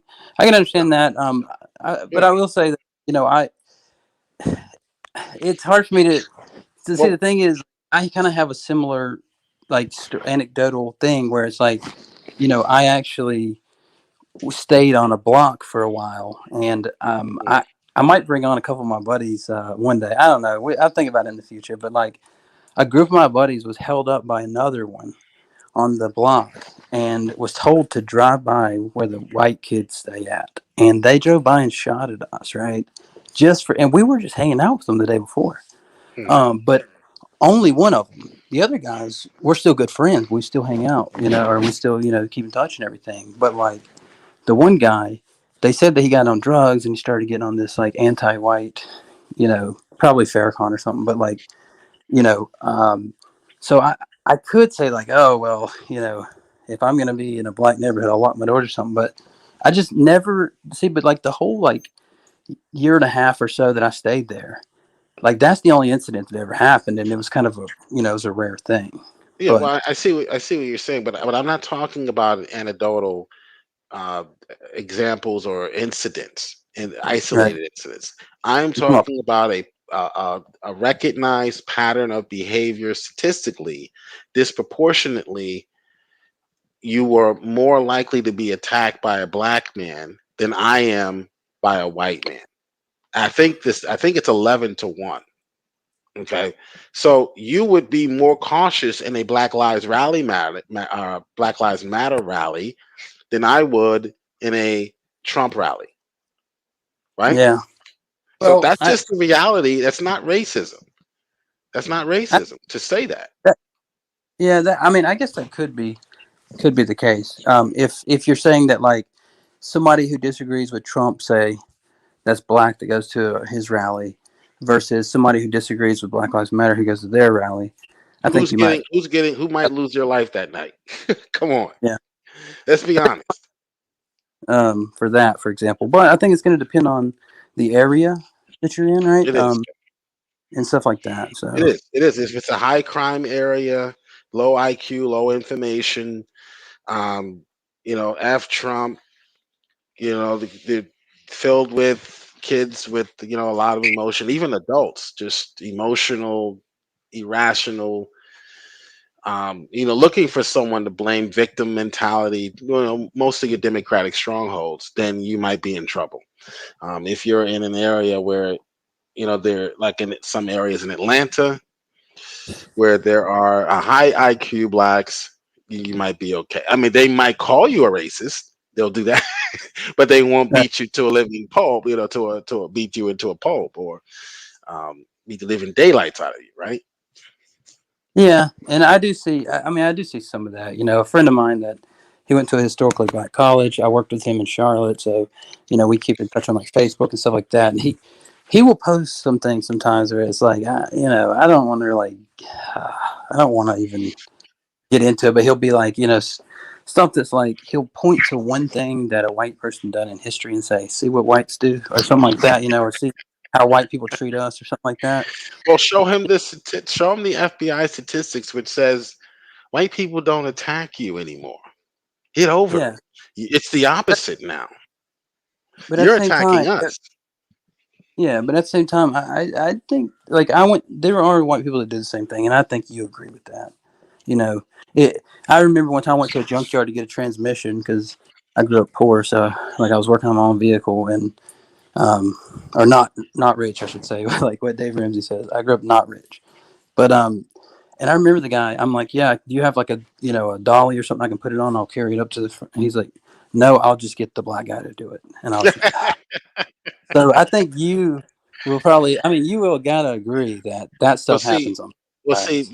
Right, because what he's doing is what the left does to blacks today, is suggesting that the reason why he's incapable of doing it is because of the skin color. So the reason why blacks are incapable of doing math is because of their skin color, not because they've shown not to have that ability, right? Are you appealing to like the bigotry of low expectations kind of thing? Right. Well, it's more so 19th century German so-called science who suggested that there was a gradation of races based on evolutionary progress, right? That there's a gradation there. Blacks, of course, on the bottom, the Negroid, and then you have the Caucasoid on the top of the gradation, right? Yeah. So that's where a lot of this is stemming from. But I'm not talking about that. I'm talking about there's a group of there's reported groups of young people who are Asian going around stabbing people. I see a group of Asians. I cross the street. I'm not crossing the street because they're Asian. I'm crossing the street because there have been reports of Asians doing these things. Well, be careful because your kid might write in his memoir one day that when he was little and you saw some Malaysians, you crossed the street. It might be called Dreams of My Father Jill or something. And this is very dangerous because what the left has done is they've said basically this, and this is also part of critical race theory, that blacks are not responsible for the crimes that they commit because of past systemic injustices, or really because they're black. So yeah. Well, they don't have the ability to follow the rules. They don't have the ability to do math or to come to school on time. You see the Smithsonian display, which basically said that all of these traits are inherently white, and therefore we don't have them. That's racist. Yeah. But being on time, I can't remember the list, but it's actually was in the Smithsonian. I think they took it down. Go ahead. I'm sorry. Sorry, I didn't mean to interrupt. You know what I was referring to about your crossing the street and your son writing about it? No. Oh, I believe it was in Dreams of My Father where Obama wrote that when he was with his grandmother, when she seen a black man, she would cross the street. Yes, I remember. Yeah. Okay. Well, the other thing is, does that mean she was racist? I would say no. Well, no, she's raising a kid, but like I would say that does not mean she's racist. Now, if she just believes that black people are inherently evil, or black people are for the simple fact that they're black, not because of their behavior. Let me give you a perfect scenario. If the crime rate were to drop to 0 for African Americans, and for the next 20 years the crime rate for African Americans was 0, and you still had that belief about blacks that you don't want to have anything to do with them, then I would call you a racist. Because there would be no other factor other than the color of their skin as to why you're treating them the way that you're treating them. So like I made a video. Well, I didn't really. I was on Discord one night and I had a conversation about racism and sexism and homophobia, trans, and all this stuff, right? And that's homophile back. Yeah, if you watch the Clearly video, why. yeah. Well, I'll tell you this: I'm not in no ways tired, so I can go on. Oh, I need But that clip. I need that clip. you need to. I But don't feel no tired. Go ahead. I'm sorry. if you watch it, I asked the guy like, what does homophobic mean? What is racism? And I told him, I said, I'm not going to take a position. I just want to know. That way, I don't do it, or so. I'm just being like an outsider, basically. What is it? And all the definitions for each term he gave me as we go through. Whenever I would say, "Oh, so be a homophobic means that you're, against." You're against people being gay or whatever, right? And I'd say, what about Milo Yiannopoulos? This was back then when he was married and he was he didn't say like gay people should stop being gay. He was like he would kind of agree with the right a little bit, but he's not. It didn't fit the qualifications, and then he changed it. No, it means to hate them.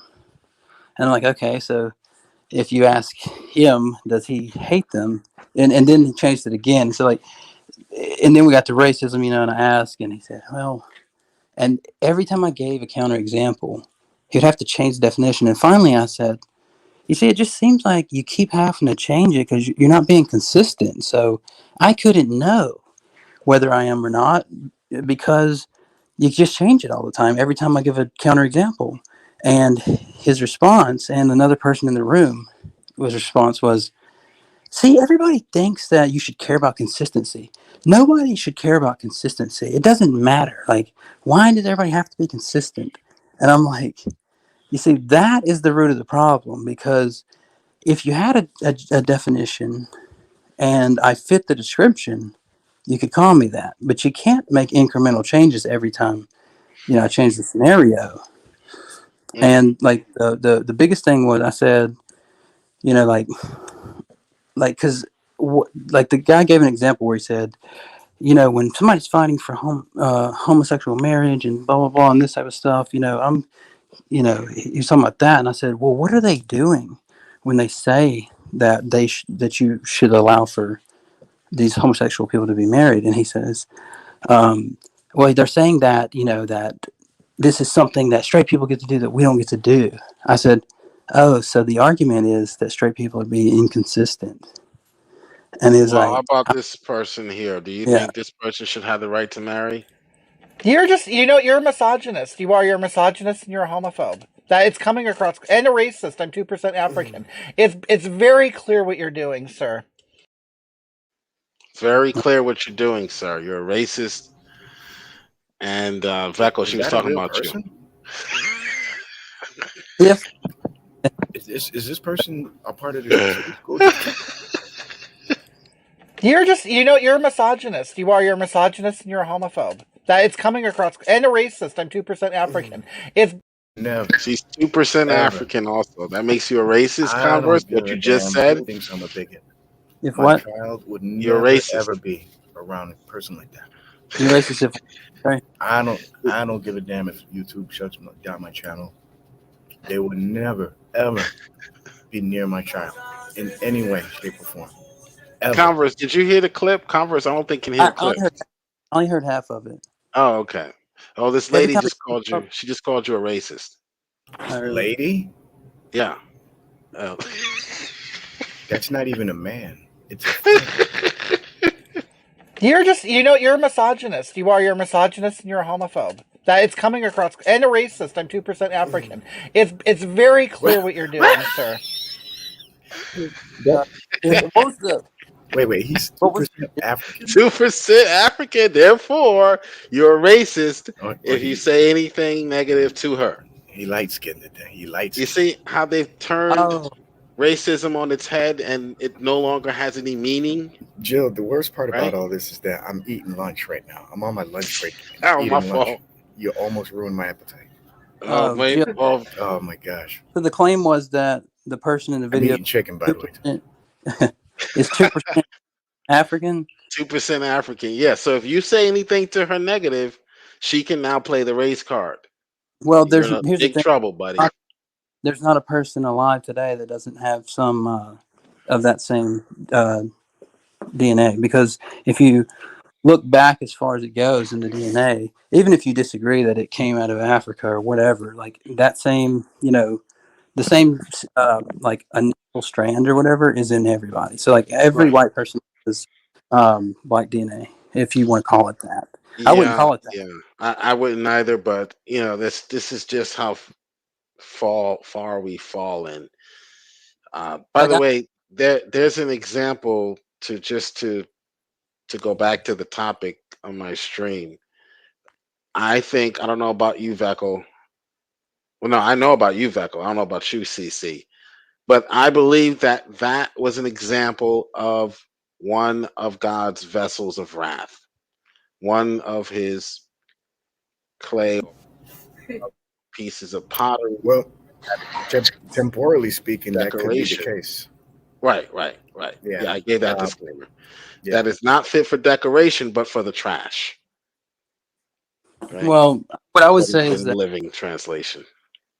yeah. Well, I mean, on my view, that person proactively it's not that God's making that person the way they are. It's that person would have been that way in this, in our world anyway. Like that's the way they would have been in that by vessel of wrath. It just means that to me, something like it, that person, wouldn't, even given God's grace, wouldn't change, basically.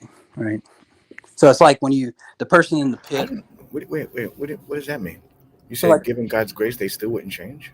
yeah, like, because I don't believe in irresistible grace. I believe you can resist grace, and it's prevenient grace. And what I mean by that is, I'm still a monergist, so like you can't just all of a sudden, become different. But basically, when God gives you the grace, you have a choice to accept it or not. Like the example of like somebody that's in a hole or a pit and they can't get themselves out, and so God throws down the rope. Well, on the view of not unconditional, irresistible grace, God has made a loop on the end of the thing and actually forces them up. On my view, He throws it down. He says, "Hey, come on out. I can," and the person can still like look up at God and say, "No, I hate that person," and not, take the rope, basically. I would say the biblical view is that God, that the person is not stuck in the hole and has the ability to grab the rope to get out. Well, I agree with that. The biblical theology is that the person in the hole is dead. Not only is he dead, but he's quadriplegic. So he has no arms, no legs. He has no choice but to stay there. He can't do anything for himself. Well, so he needs someone not only to resurrect him from the dead, but also to hoist him back up out of the hole. Yeah. Well, I mean, like my thing is not to, I don't want to get in. I don't want to necessarily, derail your stream, Jill. But like, my view is that in the same way. See, here's. I used to just think that like, it was just, irresistible grace. But like, some of the counter passages, where God's glory directly appears to elders in Israel, and they still end up rejecting Him, even with His glory being in the presence of His glory. That tells me that even given God's grace, you can still reject God's grace. And then, but if you were to allow God to give you grace, it wouldn't be that you're actually doing something like climbing up, right? What I mean by that, it's kind of like the ambulance driver. You're having a heart attack and you're dying, you're on drugs or whatever, you're depraved and and then the ambulance driver gets there and starts putting things on your chest and putting you into the ambulance. And so he's giving you grace, but all you have to do is not do something positive, but just lay there and let him do his work and not resist it. Now, instead, what people do is they rip off the things and they jump out of there furious and like, get off of me, right? But in my view, you don't have to do a work. You just have to let God do His work without resisting. Like, See, and I'm sorry, man. I don't mean to be contentious, but sure, go ahead. I this is one of my biggest pet peeves about people who talk about God like that, as if God is in the heavens and he wants to do something, but man is stopping him from doing something. I mean, when I hear that language, like, you got to let God do this, you got to allow God to do that, that just that just doesn't make any sense to me. Well, Why do people talk about God like If I that? can let God be. I'm sorry, man. It just really bugs me. That's just no my problem. personal pet peeve. Can I Sorry, tell you? sorry. Because I used to be. I'm Reformed, but I'm obviously not a Calvinist. So, but I tend to lean Reformed. But I used to be like, basically a James White follower. But here's the problem with that: is you said that, like, when people look and say, like, God wanted to, to save you, but you wouldn't allow him, and so, things like this. And the problem that I ended up finding with it is these counterexamples in Scripture of, like, the glory, but also there's a direct passage that says what you just said. And I could have tried and trapped you, but I don't. Which passage in Scripture shows an example of God being hindered by his own creation in Yeah, any that's way, shape, or form? that's what I was going to get to next. Yeah, But which passage? it's hang on. I might have to look it up. But I'll tell you I'll look up the reference. Okay, But okay, you'll know. no problem. Yeah. It's Michael Brown brought it up in his debate with James White, where Christ was, I believe it was Christ speaking, that said, crying over Jerusalem. where he said, "How long would I have gathered you together like That passage gathers her hens, but you wouldn't." That's an easy response to that one. He's like weeping. Yeah, but there's an easy response to that. That's not God being crying because mankind is hindering him from wanting to do something. I think if you read, sorry, Beckle. Yeah, go ahead. I was just going to say I disagree with that interpretation, but go ahead. I mean, not the scripture, but the interpretation of it. Right. I do take, like Converse does, but it is interesting too, like, to consider when Jesus says he's about to raise Lazarus, he, like, knowing he's going to raise him from the dead, yet Jesus wept. It is kind of interesting, like, how to think about that. But I do take Converse's. Well, what's being quoted is in Matthew 23 when Jesus, weeps over Jerusalem, and Jesus is basically prophesying the destruction of Jerusalem. Most scholars would assert, actually happened in 70 AD, but that's neither here or there. But I mean, I would say that it's not a passage that asserts or supports, I believe the doctrine that man can stop God or hinder God. I think Jesus is not weeping because Jerusalem didn't choose him. He was weeping because of Jerusalem, or in this case, the Pharisees and scribes wouldn't let the chicks come to him. Because you notice how Jesus says, how often I would have gathered your children. So this is in conclusion, what I would say, what he states in verses. It does say 13, 14, 15. So he does say you are not willing, but he's not, when he says you are not willing, he's not talking to the ones in whom he's come to save. He's talking about those that are hindering, if you will, the ones who are putting the pressure upon the so-called chicks. Yeah, so I think the middle ground. I think my ground's kind of a middle ground, or my view is kind of a middle ground, because here's the things, like, like you would be more on the Calvinist side, where you'd be like, well, no, it's not anything man's doing, or and the other side's going to say, look, man can do, positive actions. And my view is that still, it's that God's doing all the work, but that you don't have to do anything. You just have to not do a negative thing. So you just have to not resist. And in this passage, when Christ says, "How long would I have gathered your children like a mother gathers her hens or her chicks?" But you wouldn't, or you weren't willing. Well, there are plenty of other passages very similar to this, like even Deuteronomy 30. Where it's saying, Moses saying, do this, choose the right thing. It's not something that you have to say, who will go to heaven and bring it back so that we can follow it? Who will go across the sea, and get it so that we can do it? It's not too hard for you. It's in your mouth and in your heart. You can do this. Now choose who you will serve. And first is that I was going to ask you, but that's Deuteronomy 30. Yeah, but that's under the assertion that salvation is attained by man's volition, and I think that passage is not about man being saved or even man, hindering God from doing anything. I mean, you're talking about Moses, who's a finite being just like the rest of us, speaking to a group of other finite beings. He doesn't know who the elect are. Well, different context when you're talking about the elect here. Are you saying Moses is wrong then about saying? No. It's perfectly fine for him to use that type of language. The problem is though that that's not a good. I wouldn't say that was a good argument for showing scriptural evidence that God can be hindered by man. I think what you're doing is you're just looking at an example of Moses using anthropomorphic language towards a group of finite beings, aka humans. Well, so to express some sort of exhortation. So I've heard that response before, but like the biggest thing is somebody who kind of leans Molinist is like people always saying things like, "Oh, so you're saying I have to be like a genius to try and interpret all these scriptures, and like I can't just read the plain meaning of the text, right?" And I'm like, no, it's not that, right? But there may be other considerations in translation or something. But I agree. But in these passages where Jesus says, like, weeps and says, "Man, how long I would have done this, but you wouldn't." I think it's just the general plain reading. And then in the Deuteronomy 30 passage, I don't know how it could be any clearer that when he says, choose this day choose this day.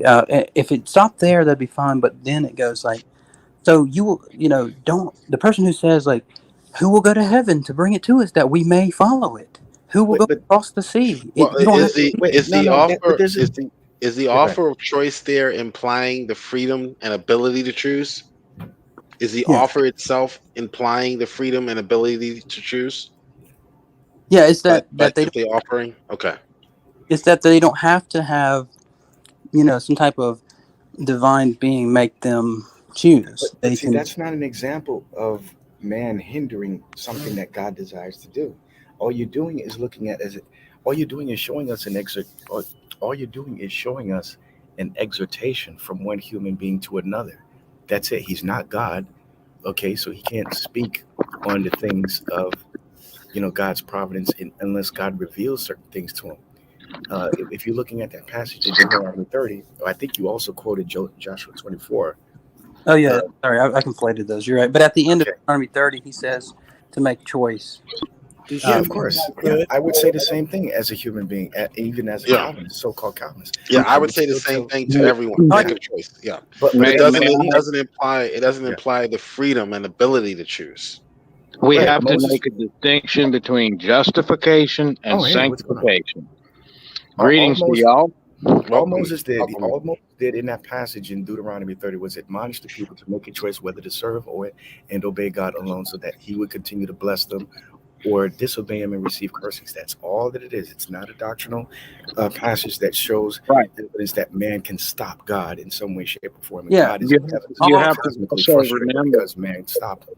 Yeah, I was just pointing to the fact that it seems to teach that people are free to make their decision for or against God without any type of because it says, "Who will go to heaven that we may follow it," and things like that. And he says it's in your heart, it's in your mouth. It's not something you need to have done. Like, it's something that you can do. You're capable of it. And so the point is just that they can make this. Now the entailment is if they choose otherwise. Well, if you agree. All right, guys, here's one more. Do you think this individual, now this is just your opinion, of course, if they die in their sins, we have to put that disclaimer. Decoration or garbage? As a fat person, I often dread medical appointments because of blatant medical fat phobia. They puff marshmallow man. I've had actual phobia. These people make me cringe because my disabilities, I've actually faced discrimination from some doctors. So when I have to deal with these idiots,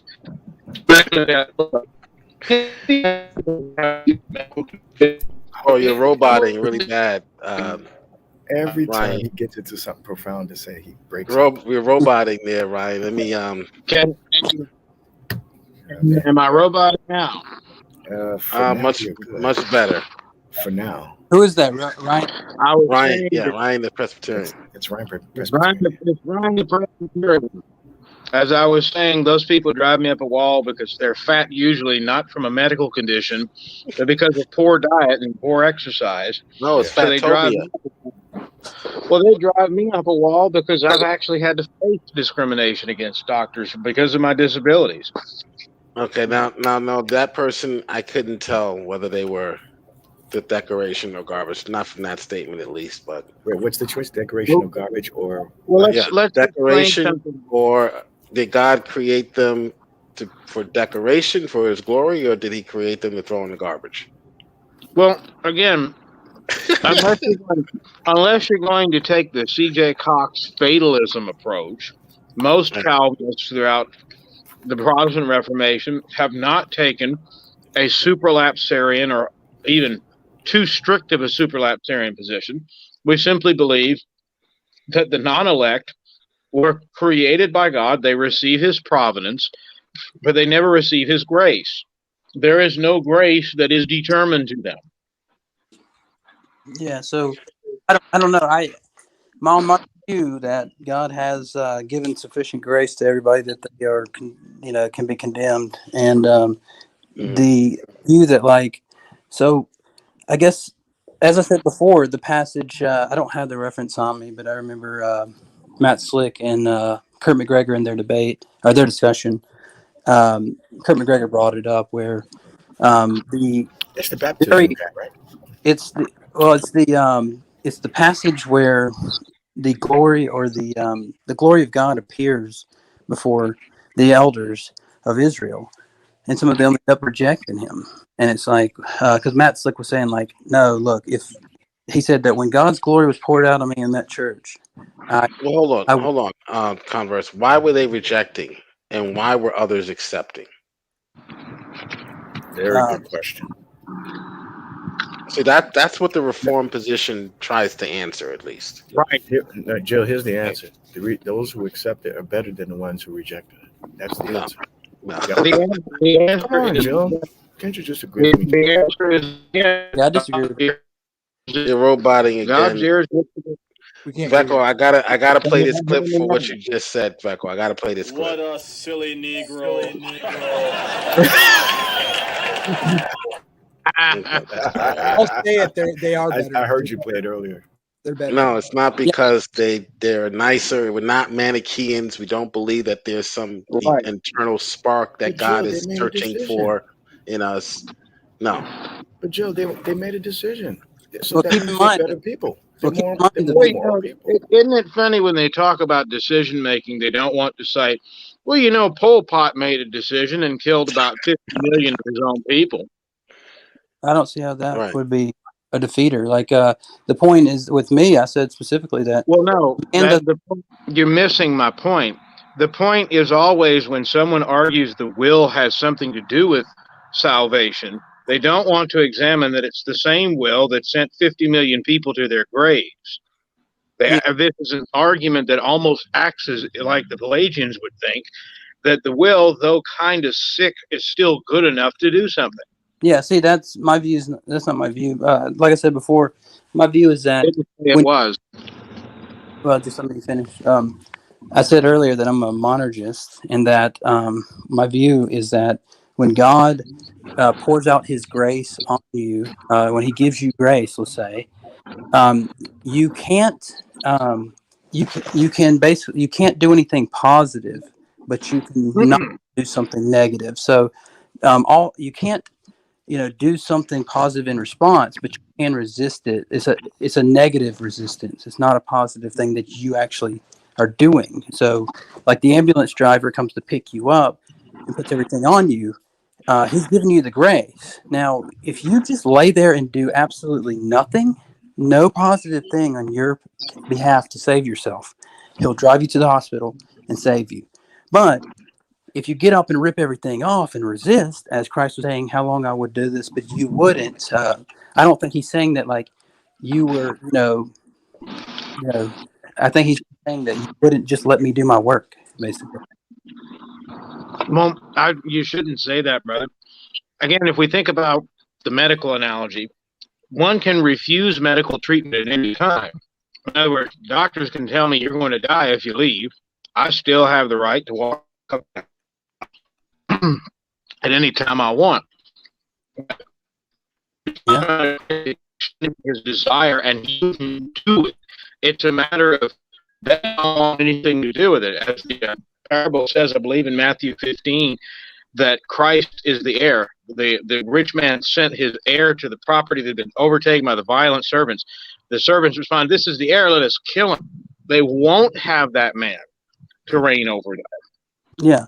So in that example, when God gives grace, right, they instead of not doing anything and letting God have his grace by letting this heir grow up and become the heir, they actually do a negative act. They don't, it's not that they're actually, it's that they won't just let God do his work.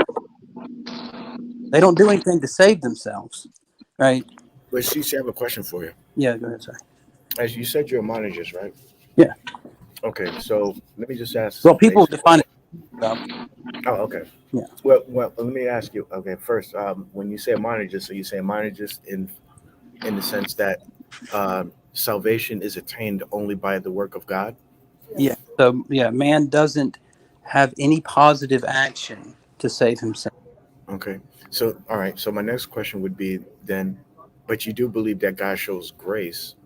So if that grace is shown to all men, when you say grace, what do you mean exactly in reference to grace? Are you talking about common grace, or you're talking about something salvific, or what exactly are you speaking of?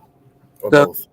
So, you know, the whole thing about like, you know, seek and you shall find, knock and the door shall be open and so forth. Like, I don't, I mean, you can go either way with it, but like if I'm just being like modest or something like that, I can just say, well, he gives a common grace to people, and that if they let him do his work, then, you know, he gives them salvific grace. Let him. Right. He keeps doing his work in their life to shape them, change them, regenerate them, so forth. But see, on the Calvinist view, the only thing that I really have a hard time with is irresistible grace. I don't think man can do something to save himself, but he can resist. Okay. So if he doesn't resist, though, isn't that him doing something, or? No, I think that it's a negative action. The same way that if a person just lies there and lets the doctor operate on them, they become, you know, fixed. But they're not actually doing anything to fix themselves, right? In that case, they're just not doing anything. Okay. Now, the reason why I'm confused by your language, because you at one point say that you're a monergist, but at the same time, when you describe the position that you hold, I keep hearing key words like let, allow, God this. Right. Let God You're do really that. not And a that's monergist. that's really confusing me, because you're not. If you are a true monergist in the sense that I'm assuming that you're trying to use it, you would never use those words. Those words would never. If you can, used. let's see if you can agree with this. You should can't- say it can't be- instead it that can't you're be all- monergistic. It can't be all God if what man does is solidifying all that God desires to do to you. Yeah. So It's not monergism. There's a misuse of language here, I think. I don't think you're that far off from me. But so my point is this. Can you agree with me? No, he is far off from you. All right, It's the language of the will that makes the difference. Yeah, let me just finish, right? Because I'm not saying man's will is doing anything. Remember, do you agree with me that monergism, that you can just let's just say that you can, or would you agree with this statement? Monergism says that God is the only person God is the person that saves, and that man can't save himself. Yeah, God initiates it, and God brings it to full fruition by himself. Right. Yeah. Only through his positive actions. Yeah. Now, that's what I'm going to say, is that when man does, just forget the allowance language, right? That's just a language thing. Just say that if man does absolutely nothing, God can bring about his salvation through grace without the man doing anything. But I believe that. Yeah. The man can resist, on my view, and on irresistible grace, the man can't resist. But if the man couldn't resist, and God does give a general grace to people, then you have to ask, like, well, how does that general grace work? And why does Christ say about how That's a Lutheran position. That's not a Calvinist position. No, that's one of the 5 points of TULIP is irresistible grace. That's the I in TULIP. And what I'm saying, convert, Luther. You're roboting again, and I think I see Wildheart is not happy about it either, Ryan, Stop it. because he brought up something that had nothing to do with my argument. My Yes, argument is stop talking man about stealing Stop talking is about stealing a Shut- man. Joe, Okay, shut that the fuck it doesn't up. necessitate then Joe, that man is shut- owned by another Joe, person. Joe, That's the shut straw the man fuck that he up. brought in. Okay, he Joe, brought in that straw Joe, man. shut the fuck up. No, you shut up. Oh, you're playing. Yeah, he's leading Bible study, by the way, this Sunday night. But Oh, you're playing Wildheart is not happy. Yeah. My phone, for some reason, I'm in the garage, but my phone, every time you play a clip, when it comes up, I have to actually hit unmute. It's weird, but yeah, it's oh no, that's automatic. Whenever the host of the room plays a clip, it mutes everybody's mic. well, no, it mutes down for me.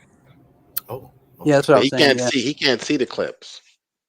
Oh, you can't even see the clips? I can see them, but what it says, it pops up and says, if you want to hear the clip, hit unmute or undeafen, so I can hear. And then I end up missing half of it. But anyway, that's what I was saying, Bickle, is that I don't think man does a positive thing to save him. I think I understand your position a little better now. So you're saying it, man can only resist.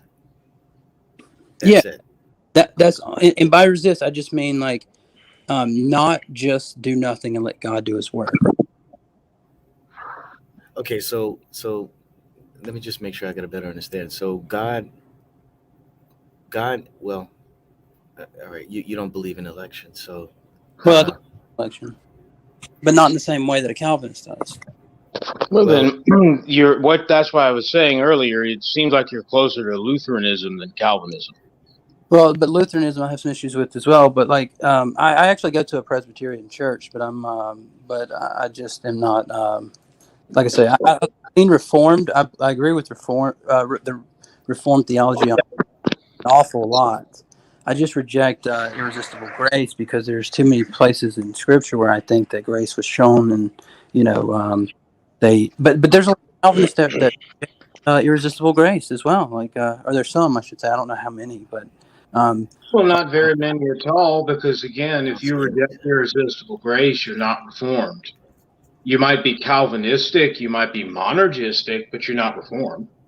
Well, so you're saying that the so do you think did Luther accept irresistible grace? Because you just said that's why I keep telling you that, converse, you're a little closer to Lutheranism than you are to Calvinism. Sergeant Slim Jim, do you think the Reform ideology fights? Dude, look, you're a Catholic. You're hardly one to talk about social hierarchy. That's what I was thinking. What? The thing is that I don't think that the Calvinist view is the sole infallible standard for Reformed theology. So I think that there were different people in the Reformation. Calvin was one of them. Calvinists do like to think that if you don't agree with Calvin's view, that you're not Reformed. But I think that Reformation theology has some, key tenets. Sola Scriptura is your sole infallible rule of faith, for example. You do realize that Protestant and Reformed is a term that emerged in about the 1800s because it included the Lutherans. The Lutherans are part of the Protestant Reformation, but they are not necessarily Reformed. I don't think that. What about limited atonement, converse? What was that? Does that mean if you don't have irresistible grace, it seems like you would then also reject limited atonement, perhaps? But is it depending on, I've heard it. Yeah, depending on how you're going to define it. Like, what would you like? What will you define it as? And then I'll because if you're saying that maybe that was Beckel's point with the election. Because I just see it a little differently. Christ, again, and in basic, your usual view is one of two. The Calvin view is that Christ died for the entirety of the world, yet it was efficient for those who receive it, for the elect. The Owen and Beza view, which came afterward, is the exclusive death of Christ for his sheep only. The world is the economy of believers. And hello, Smokey. Then I agree with the Calvinist view on that. If that's in fact what it is, I agree that Christ died for everyone, but that only the people who, let's say, don't resist God or that do nothing, basically let God do His work, accepted and are saved. It almost sounds to me, this is just my opinion, it almost sounds like your position just kind of arbitrarily puts in the middle guy there. I mean, you say you just it does. You say that okay, you believe in you're a monologist, but you hold to the position that man has the ability to resist. Well, it sounds to me like you don't even need to. That's kind of a position too. That's what you were taught. Let go and let God. Yeah, I mean, why even bother to consider those who can resist? I think if those who are going to be saved are ultimately, moved solely by God's grace and providence. Anyway. Yeah, sorry. I don't know for interrupting, Veckel, but I think let me ask you it this way and see if you agree with this. Yeah. Veckel, do you think that man has a nature that is, terrible and depraved and will do everything to resist God? I think the reason why not everyone does not do anything 100% atrocious is because of God's restriction. Okay. So the only extra step there's not even extra, the only thing that I'm saying that comes from that is that God starts to work grace in somebody's life. And and according to your view, their nature is to resist God. And all I'm saying what I'm saying is that when they do what is natural to them, instead of just doing absolutely nothing, meaning just lay there and let the surgeon fix you, naturally the drug addict might jump up and freak out. Right. That's all I'm saying. That's why you use language like let, allow. Right. I see what you're saying. Yeah. Well, I would also say that God, by His grace, changes the nature of His elect. Absolutely. So that's what Psalm 73, I think, does. But I think Biden, Smokey, welcome, Smokey. I'll let Smokey chime in. Good to see you, bro. How you doing? Welcome on the topic. But Biden also has a scripture he wants to read from Psalms, so I'm going to let For if we care for one another, if we open our arms rather than brandishing our fist, we can, with the help of God, heal. And if we do, and I'm sure we can proclaim the psalmist, with the psalmist who wrote these following words. The Lord is my strength and my shield, and with my song I give thanks to Him. I give thanks now for you, for the trust you placed in me. Together, we'll lift our voices in the coming months and years, and our song shall be of lives saved, breaches repaired, a nation made whole again. Take that. Imagine, hey, Mr. Biden, could you quote John 3:16? Yeah, for God shall love the world that He gave His only begotten Son. For real. That answers the question as to whether or not demons can quote scripture. I was wrong. Demon would have got it right. Isn't it funny that he said the palmist? The palmist. No, I think when he said have you been doing some palm readings and tarot cards up there, Biden? I guess Biden's doing palm readings and tarot cards, y'all. Like the palm. No, I think he had Jeffrey Tubin from CNN write that part for him. So there was a type. Yeah, y'all got to stop making me laugh while I'm taking a drink. Otherwise, I'm not going to cry in the Presbyterian. By the way, let's have a moment of silence for Fredo Cuomo because he lost his job at CNN. Oh. Yeah, and Biden's a good Catholic boy. He's a good Catholic. Remember that, everyone. Biden is a good Catholic. Let me tell you this last thing before I head out. Did you? It was a few months back. I was laughing my butt off, and I talked about this in one of my streams about how there were a couple of Catholics who were angry with Biden. They voted for him, right? But they were angry with him because of his stance on abortion. It changed after he got elected, and now they're all upset. There's a whole litany of Catholics, Beckel, that are furious because Biden has flip-flopped on that. Oh, before you go, I do need to say, I emailed you as well as Jill about a potential stream on Irresistible Grace. If y'all would be so kind, please check your email inboxes. All right, yeah, I get off work early today, so I will be able to. Is it today? No, I'm probably not doing it today. I'm waiting to hear back from people before I actually make the stream. Cough. I need you to email me. Cough. I'll be there, whenever you. It'll have to be in the evening, though. Smokey, did you want to chime in on the topic or anything that's on your mind? Honestly, Jill, I just kind of popped in from joining the stream, so I don't really even know what we're exactly talking about, truth be told. We got onto the subject of Irresistible Grace. I don't know what they were discussing prior to that. I want to know how you get out of this CJ's view exactly, because it seems to me position where God determines the world at creation. Jamie, except Molden. It's a question. Are you asking how we get out of the modal I'm not scope? asking about this isn't a team sport. I'm asking how the Calvinists. Jamie, are you asking? Hold on, just please 1 second. Jamie, are you asking how we get out of someone employing the modal scope fallacy against us? Is that what you're asking? No, he was talking to the Calvinist. He doesn't. Calvinist. Yeah. Well, no, the Calvinists can defend that by simply saying that. I'll go ahead and argue for the Calvinists. I don't care. What are you trying to say, Jamie? Well, how's that the modal scope? I'm wondering. I just want to know where exactly the Calvinist disagrees with CJ's position.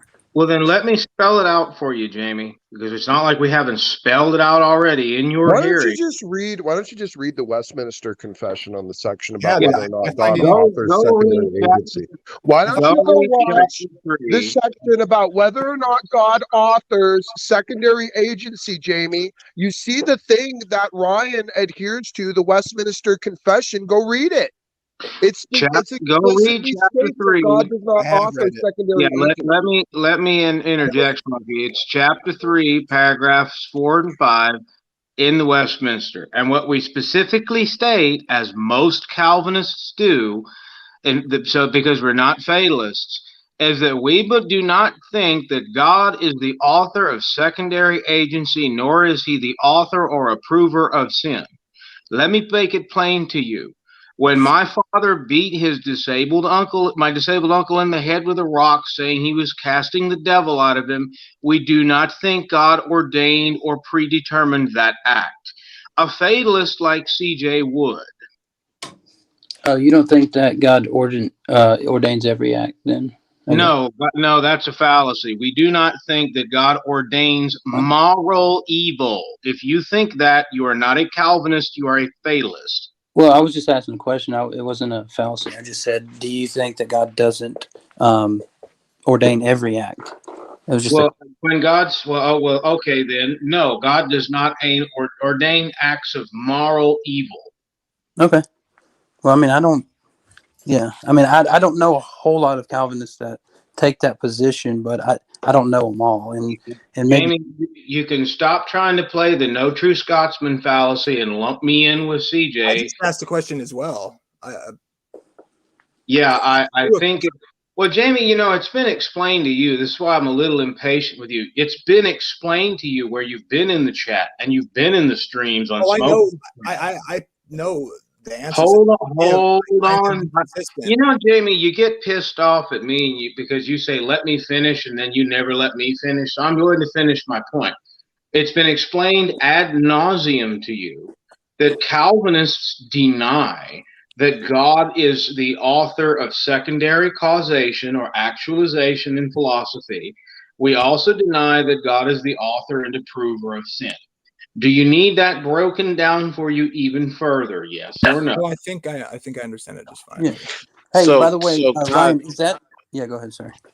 So I'm just going to say quickly. So Jamie, so God is not the author of evil, for example, but evil is actualized by him creating us with volition or the freedom to choose. So it's an actualization, not a creation of. Right. Okay, so let me This go is with why that. we Thank you for say answering that that in the clearly. effectual call of grace, Jamie, in regeneration, Can you that just stop man's like will talking is down to me? I think I know more than you're like. I'm not talking down to you, Jamie. I'm just talking to you. Blah, blah, blah, blah, blah, blah. Get over your bias, Jamie. I'm just talking to you. I'm not condescending you. I'm trying to carefully explain something to you. The Calvinist view of man's will in regeneration is this will goes from being utterly disposed to be against God to being regenerate, albeit imperfect because of the remaining sin within us that will be purged out in glorification at the last day. Meaning, the acts of man's will prior to regeneration are utterly evil because he will not choose good. Let favor be shown to the wicked, yet he will not learn righteousness. In the land of the righteous, in the land of uprightness, he will not behold the majesty of the Lord. So Isaiah 26. We do maintain, however, that in regeneration, I am now my man. The old man dies. With it, my sinful will dies. My will is now inclined because it is regenerate to do the things of God, although because of the remaining corruption in us, it does so imperfectly. Do you comprehend? Yeah, I do. I just think so you don't agree with R.C. Sproul or like James White. No, God ordained. Oh, I didn't finish. Everything I just said would be completely in line with R.C. Sproul. R.C. Sproul says God ordains all things which come to pass. You really shouldn't put R.C. Sproul in the same basket as James White. That's not really. Well, I didn't even finish my statement. You see, you guys are just. Okay, I want to ask a question. You're not listening. When you say something fallacious, is usually when I chime up. Maybe you'll learn why I do that. I can't put R.C. Sproul and let's James let him White talk. in the Calvinist bin. I didn't finish the statement. You didn't even know what I said. Okay, what was R.C. Sproul's statement that you're judging him on? God ordains all things which come to pass. Which does not mean moral evil, because in the Presbyterian moral evil, all things doesn't mean all in things. The Presbyterian, hey Jamie, in my denomination, the Presbyterian Church in America, if Dr. Sproul said that, he wouldn't be a teaching elder anymore. He'd be under disciplinary review and potentially could be excommunicated for teaching heresy. Not RC. Yeah. How does Walhart feel about that? Because he brought up something that had nothing to do with my argument. My argument is stop talking about stealing a man. Jill, okay? shut that the fuck it doesn't up. necessitate then Jill, that man is owned by another person. Jill, shut the fuck up. Okay, he brought in that strong. Jill, shut the fuck up. No, you shut up.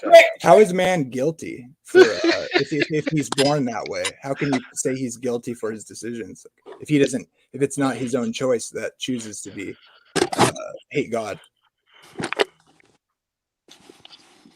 Are you asking? To me, you could say, God, you didn't give me the grace I needed, and I was born this way. And he's going to scream that at God before he's destroyed. Are you asking the Calvinist? Yeah, exactly. Yeah. Ryan's the Calvinist. Why doesn't? How can God judge those people? I wanna share a link. I want to share a link from R.C. Sproul, and it surrounds the quote that Jamie is leveraging. Let me get on my computer. Jill, add me back in the room. I'll be back in like 60 seconds. No problem. I don't even know what his problem is. So how can agree on this? So how can they be found guilty? How can God judge those who He has not ordained for eternity? How can He judge them and be considered just? Well, wait. But it was also because I added the point and stipulation that if you're born a certain way with the inability to do something, it doesn't seem like you could be guilty of something you were like handicap in a certain way. So they're born at a handicap. So okay, let me share my screen here real quick. I'll show this real quick. This is R.C. Sproul himself. There. The third chapter of the Westminster Confession begins with these words: God from all eternity did by the most wise. Did everyone catch that, by the way? So what is R.C. Sproul reading? What is he reading again, Jamie? He's What is reading it? the third chapter of the Westminster Confession of Faith. Okay, so this is the same Westminster Confession of Faith that we just referenced, stating that God is not the author of secondary agency. This is what R.C. Sproul is reading from. So I want to make sure we're all Yeah, very and I'm going to clear claim on it's inconsistent. Okay, let's listen. Well, let's listen, okay? The third chapter of the Westminster Confession begins with these words: God from all eternity did, by the most wise and holy counsel of his own will, freely and immutably, that is, without possibility of changing it, God did freely and immutably ordain whatsoever comes to pass, semicolon.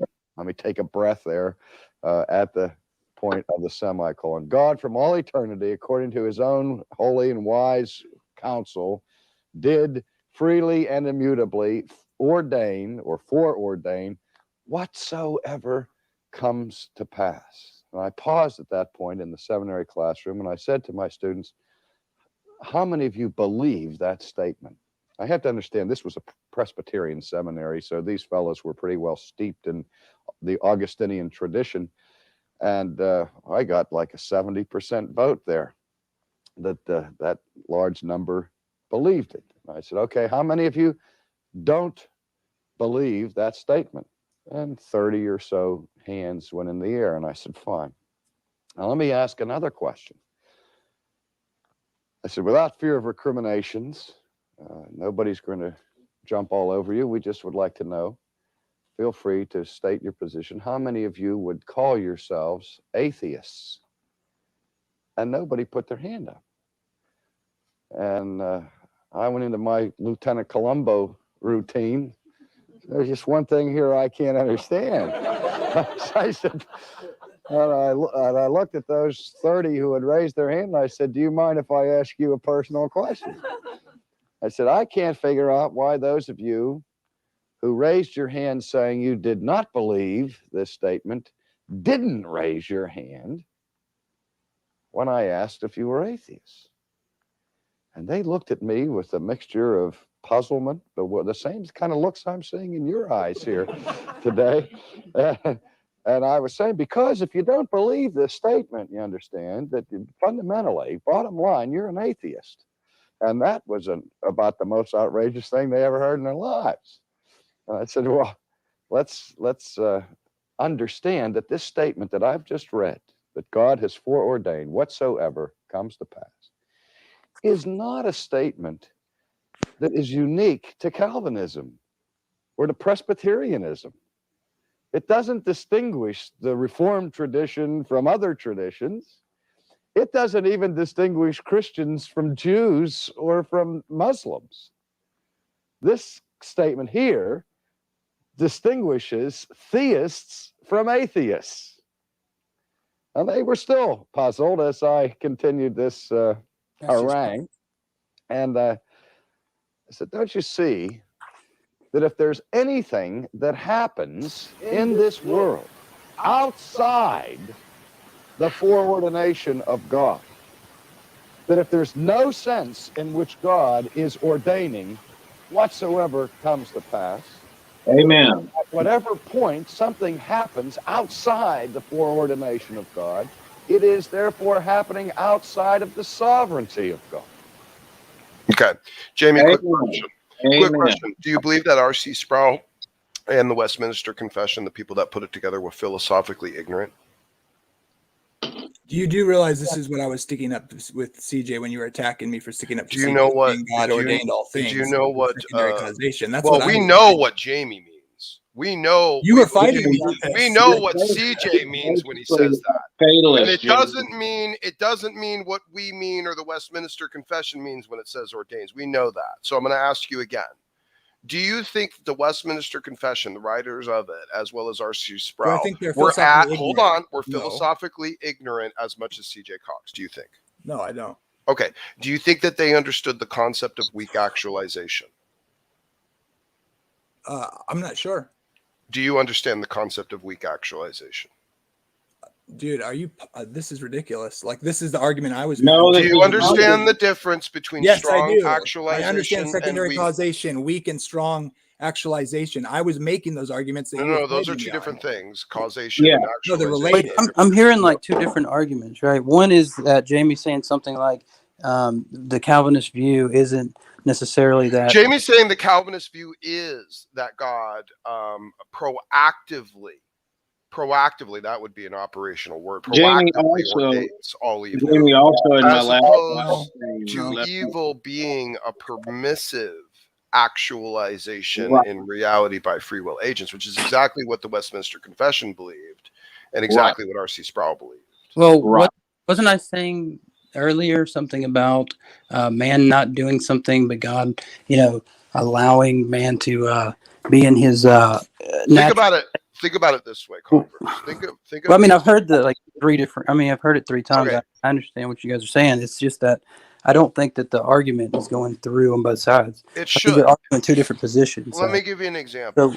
I've heard 3 examples. Like 3 different things about the same topic. Just let me lay out real quick what I think the problem is, and maybe I'm wrong, and then you can correct me. But it seemed like to me what R.C. Sproul said there, which maybe I'm wrong, but sounded ridiculous to say that this is what separates theists from atheists, because the only difference between a theist and an atheist is somebody who believes in a God or doesn't.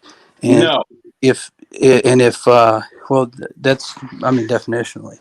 If you want to use atheist in a different context, you can, but if you want to say, like, for example, it's one of the false gods in the Bible. When God says you're worshiping false gods, well, if they believe something like God doesn't ordain everything, but He ordains some things, they still believe in a God, right? No. I disagree, Converse. It's like the idea of okay, let me pitch it another way. Was it atheists or theists that were going around murdering people during the Inquisitions? I'm sure there were both. No, it was just atheists. And I'll tell you why. Because no one who actually believes in the sovereign God that judges all evil would dare commit themselves to such moral atrocities. Amen. True Scotsman. That's an atheist. No, that's an atheist. So you don't believe you're going to have accountability to your moral atrocities that directly run against the instruction of clear scripture. No, that's an atheist. My problem is that, if you claim to be a Christian and you live a life of debaucherous selfishness, you have no recognition or fear of the living God. How can you say that in your heart you believe He exists? Of course you don't. You're an atheist in your heart. Well, I don't disagree necessarily. There's some nuance there, but I do think that the gospel is that people can be reconciled to God no matter what they their sins or while we were still sinning. Can you convince yourself that you believe you love your wife when you don't? How can you sin and be a Christian? Well, I don't care about I'm just caring about scripture. Like while we were still sinning. I don't think you're getting the point here, Converse. No, I do. It's just like I don't think you're wanting to allow for another. Here's what I think. I think most people, and this is what pisses me off, because I'm not a Calvinist, but you know what pisses me off about people attacking Calvinism is perpetually strawmanning it. That's my issue. You have no idea how many times we have to put up with that, and it drives me up a wall, especially when I see professed monergists strawmanning Calvinism. Wait a second. One second, you guys, because it seemed like every time I start a sentence, I just get cut off 3 times. But just let you talk for like 2 minutes, Converse. Really? Yeah. Go back in time then and see. But it's Alpha. I don't know how I didn't get my point out. But go rewind it and take a look. I just go ahead. Okay. So the point is that when R.C. Sproul says that if you don't believe in this one doctrine about God, then you're an atheist. Well, what if you accept the gospel, but you don't believe in that one attribute? You're still an atheist. But the Bible says if you add anything to the gospel, you're anathema. I don't care about confessions. I care about the scripture, right? So you realize the point of confessions of faith is to define what we believe from the scriptures, so it becomes and the review of them is the point. The point of reviewing them is to go back into the scriptures so that we have a right frame. Yeah, so it's like it's like a study help in that respect. Well, that's what the Catholic Church says too.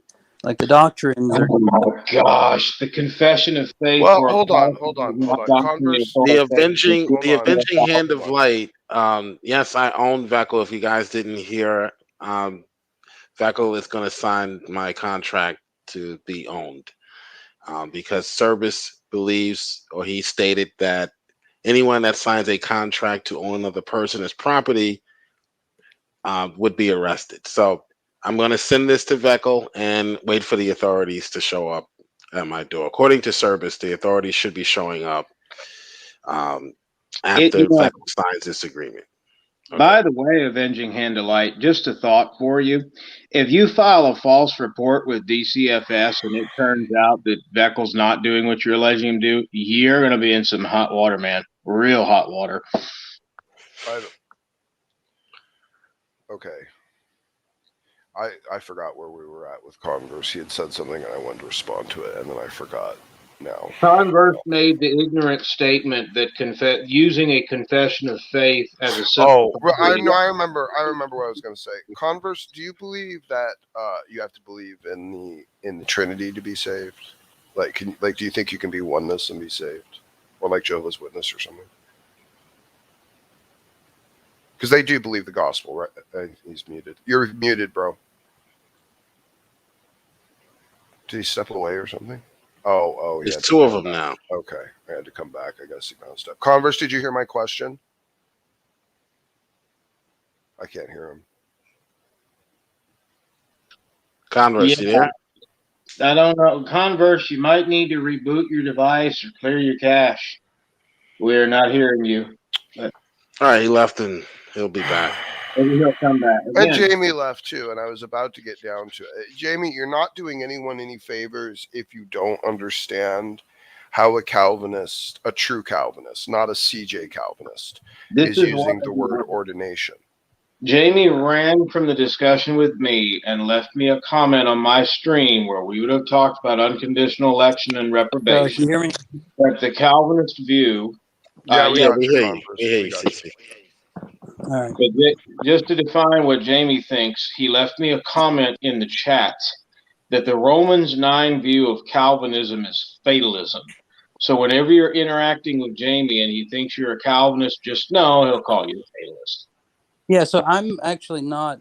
Only thing I'm doing is saying, do you believe this? Do you believe that? What about this scripture? I'm not disagreeing that what you think is Calvinism is Calvinism. I'm not disagreeing with any of that. I'm just asking questions to see what your view is. And so if you want to interrupt me and say you're just misrepresenting, I'm just asking questions to clarify. Well, Converse, you had laid the claim. I believe that this kind of adds to the gospel the way that R.C. Sproul was kind of presenting it.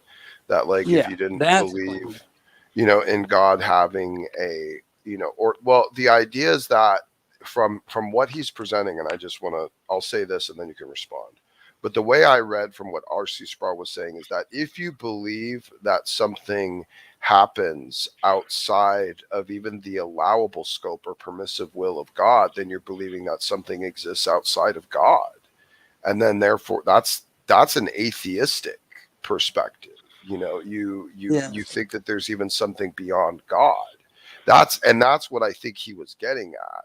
Not in the purest sense that if you don't believe, hyper Calvinism, you're not a Christian. Yeah, so maybe using it in two different ways, but it's just that if I accept that claim, then when Richard Dawkins or some atheist says, "Oh, you're an atheist too," I just go one more. I have to believe that's actually a good argument. Well, it's Unless, kind of true. I mean, we are atheistic, to other deities. I mean, that's true. yeah, Are we? I mean, a pure atheist is going to be unconvinced or disbelieve. I should say, disbelieve in the existence of all deities. If they're a pure atheist, that's what they should hold. But we are. I'm atheistic to Zeus. I'm atheistic to. I mean, it's true. Well, we believe Zeus exists. We don't believe that he is. Oh, well, maybe he was a demon or something. Sure, Right, whatever. I mean, I don't care. Whatever you want to take that approach, fine. But I mean, I don't necessarily believe that every single deistic concoction of mankind in all of history is legitimate in any real way. Yeah, I mean, all I'm saying is that if we're using atheists in the normal sense that we typically do, it's just going to be somebody that doesn't believe in gods, whether they want to say they lack the belief or they don't. Yeah, exactly. They would have to be any of them. The moment they believe in one of them, they're a theist. Period. That's my point. Is that if you reject some doctrine about God, but you believe in some other God, well, you're still not an atheist because you believe in a God, so you're a theist. And it only takes one thing to now the other point that he's making about the Westminster Confession, that's fine. Like if does the Westminster Confession, and this is just for clarification, does it say something about God not being the primary cause of people? He's not the primary cause of secondary agency. Exactly. And yes, it does. It does say that in that exact chapter. It says that God is the primary cause, but he is neither the author nor approver of sin. It specifically spells out that secondary causes, secondary agency, are not necessarily part of his. Oh, let me pull it up. And then we'll take a look at it. I think what I've heard other people, Calvinists, that, well, you might say claiming to be Calvinists. I was all ready to condemn Westminster Confession, CC, until I went and read that part. I couldn't do it at that point. I go to a Presbyterian church. Like, I'm not against, I'm fine with it. It's just what I'm getting at is that some of the people that I've talked to that are Calvinists will say something like, well, yeah, but all that means is that, that God doesn't author sin or something like that. Is just that, they're trying to explain it simply in brief because we're accustomed to dealing with people that don't know what the blue blazes they're talking about, converse. Well, no, they actually gave me an example where they're like, hey, listen, the God makes man who is, he makes this creature that is depraved. Like he makes this creature that would come from Adam, that would be depraved. Converse. And that. Can I read you just the part that R.C. Sproul stopped at on the Westminster Confession so that he could do his little elaboration, which I agree with you. It's probably a little bit of a philosophical reach to claim that someone's an atheist because they believe there's something transcendent beyond God or that God can't encompass everything. But anyway, let me say this. This is where he stopped at the quote that was there in the video. And I'll read what he read. He said, God from all eternity did, by the most wise and holy counsel of his own will, freely and unchangeably ordain whatsoever comes to pass, semicolon. And this is where it continues. Yet so as thereby neither is God the author of sin, nor is violence offered to the will of the creatures, nor is the liberty or contingency of second causes taken away, but rather established. Yeah, I agree with that. So the Calvinists that I mentioned, what they're saying is, I'm hearing an echo. I got a bit of an echo. Jill, maybe that's you, or maybe it's Smokey. Don't know. I can hear you. Oh no, it's Brother Jill. Jill, you have stuff in the background playing. Can you not hear? He might be away. He might. But yeah, so most Calvinists they'll accept that, but some of them will say something like, but yeah, what that means though is just that God doesn't like proactively do that thing, but God created. It nearly impossible to hear you converse. Yeah, sorry. It's not you. So, it needs to turn off whatever's going on. Jill, Well, so basically, they're just going to say that man, God created a creation where He ordained that man would become fallen and be, you know, uh, bad creatures, let's say, right? And they still do. It would say something like, they still do their will, but their will is to do everything bad because they're disordered or they're depraved, and that God, they would be depraved and not be depraved. I think I'm gonna go do a stream, and I think maybe I might go through the Westminster Confession. Ryan, are you around to contribute? Yes, I am, and I would love that. Let's Maybe go read. Let's go read chapter 3 and do a little stream about it. What do you think? Well, I tell you what, brother, I'll grab my copy of the Westminster from the other room. Beautiful. All right, I'm gonna go set it up. Let me go get some lunch first. Give me about an hour, eh? Sure thing, Yeah, I gotta. brother. Let me know. Okay, If cool. you, I'll see you guys over there. you could Converse, you're welcome to join too if you want, man. I don't mind. Well, I would like to, but I'm building a laundry room today, and but I would like to hear if you could take some of the Calvinist claims that disagree and like maybe go through them and give like the responses to them or whatever. Well, let me explain something to you, Converse. There is a dispute in Calvinism, and it's really more of an intellectual deal about sublapsarianism and supralapsarianism. But even the supralapsarians stop short of fatalism because they do not make God out to be the author of secondary cause. Explain the difference between the two, if you can, quickly. Yeah, by the way, Jill, when you walked away, your mic was hot, so we could barely hear each other talk, just to let you know. Oh, Again, I'm sorry. I'm sorry. We literally just went through this while you walked away. Oh, okay.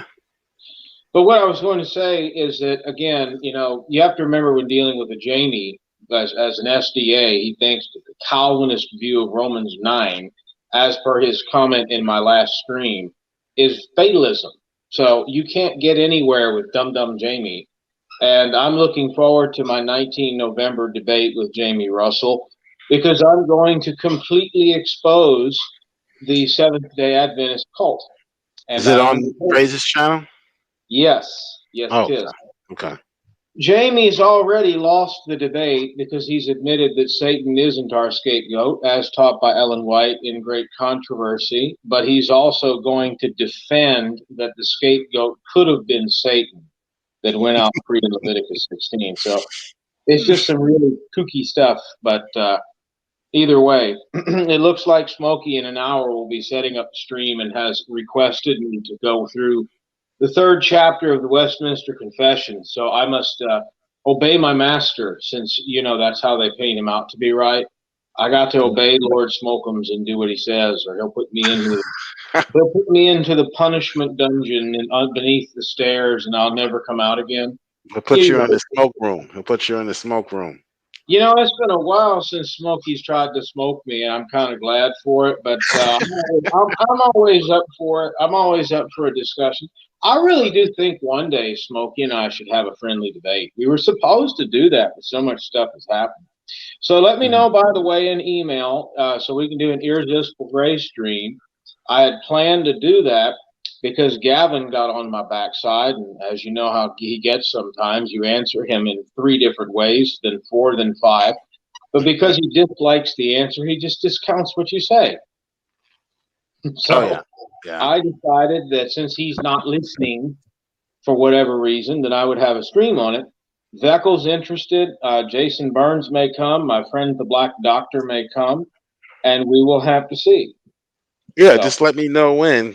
And I need you to give me a time. That's why I sent out the email, because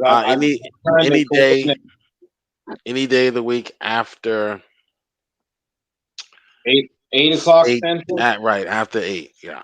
After 8 o'clock Central. Okay, I'll try to keep that in mind, because I do want you there, and I do want your input. It's just I have to coordinate with people that are in Ghana, people that are up all over the place.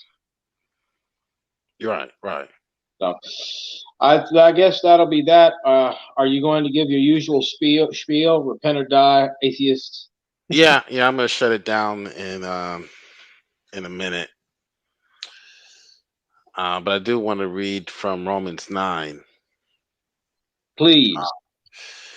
Yeah, and the thing about the Reformed position, the reason why I think it's more robust than any other is because it deals with God's character to be merciful. Not because we will work His mercy, not because we'll work for it, or because we will it through some conjuring up, God's mercy. It's God's character to be mercy. So then And it is not of him that willeth, nor of him that runneth, but God that showeth mercy. Right. Amen. So it is because God has freely given His mercy, that those who He hardens are those who are already not receiving His mercy. Exactly. They are spurning His grace. Right. These are the very people attested in John 12 who could not believe because their hearts were stopped. I know the argument will come, well, the Bible says that not only did Pharaoh's heart was hardened, but that he hardened his own heart. Yes, God did the initial hardening, and then Pharaoh's heart hardened further and further from there.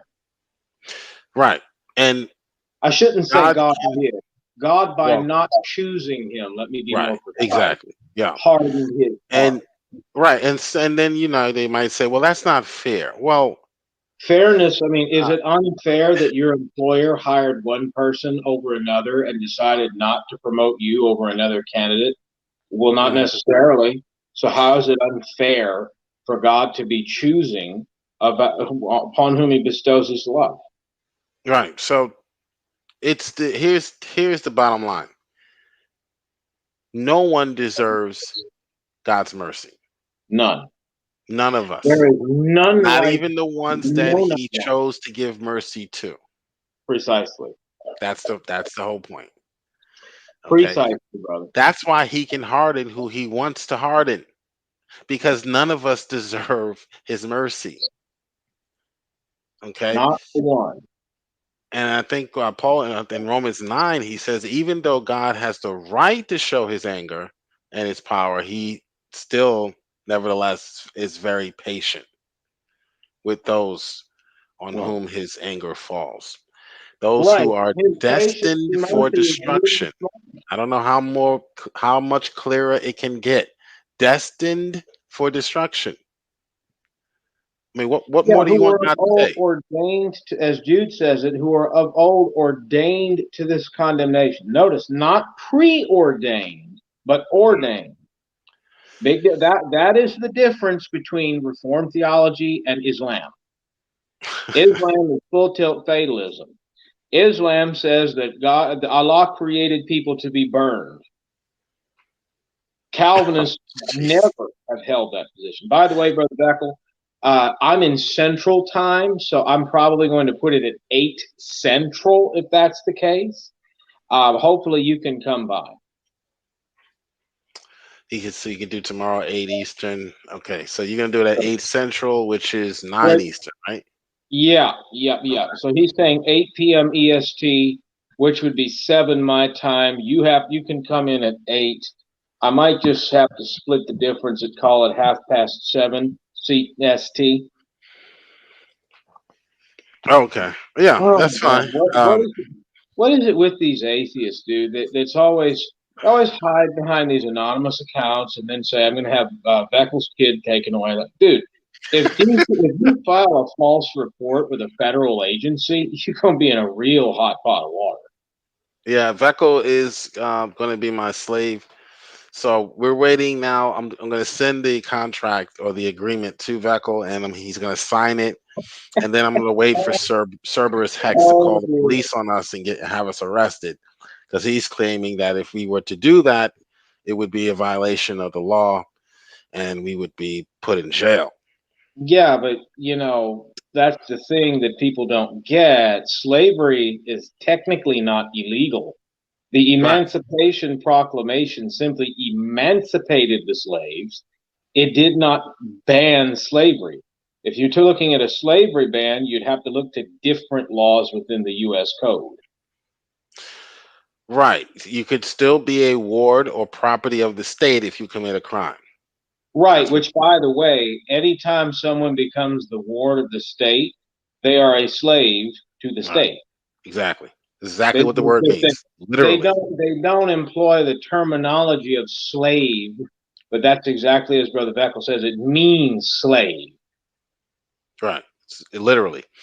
Just in case you forgot, Article 1, slavery is the status or condition of a person over whom all the powers attaching to the right of ownership are exercised. Yes, that is true. That's the definition of a slave. All right, in which any or all of the powers attaching to the right of ownership are exercised. Okay. However, that's not going to work in court. Okay, so you need a legal definition. A legal definition says that that person has to be forced to be in that condition.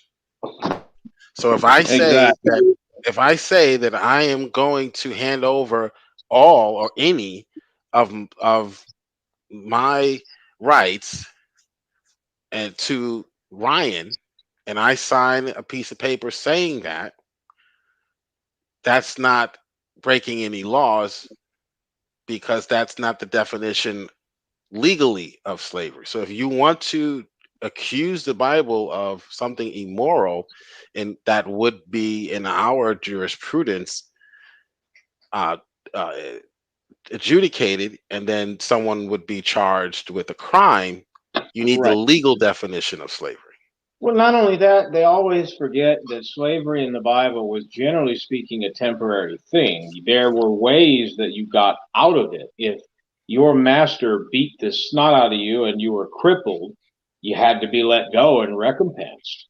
If you served your master for 7 or 10 or 12 years or however long you served him, you would be given the option to have the ability to say, I love my master, I won't leave him. In that case, the law commanded in Leviticus and Deuteronomy that you have your ear pierced with an awl at the doorpost to mark this person as part of not just property, but literally the family of that Hebrew owning them. But even still, these people have such a weak argument. Slave, I mean, look, I really do want to see atheists tackle these 3 things. Okay, you want to talk about slavery? Let's see you articulate why the pan-Arab slave trade is wrong. Let's see you argue why the pan-African slave trade is wrong, which both long predate Christianity. And let's see you do something about sex slavery, which affects many, many children all across the world. Very infrequently do I see atheists condemning that. Right. Right. Instead, they want to try to impose what perhaps their ancestors might have been guilty of down in the antebellum South. They want to impose that on the Hebrew Israelite people without any evidence that that was actually the case, that that was actually going on. In fact, there is evidence to the contrary. You were put to death if you were caught forcing a slave to work against their will. That would mean you enslaved them. Right.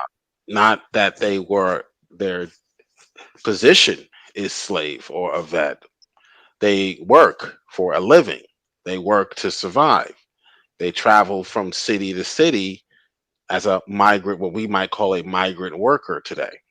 Right. So if you were to take that person and force them to work against their will, you would be found guilty and punished of slave trafficking, what we would call, and exactly put to death. Okay, so here's the contract. Vecco, I'm going to send this to you, and I need you to sign it.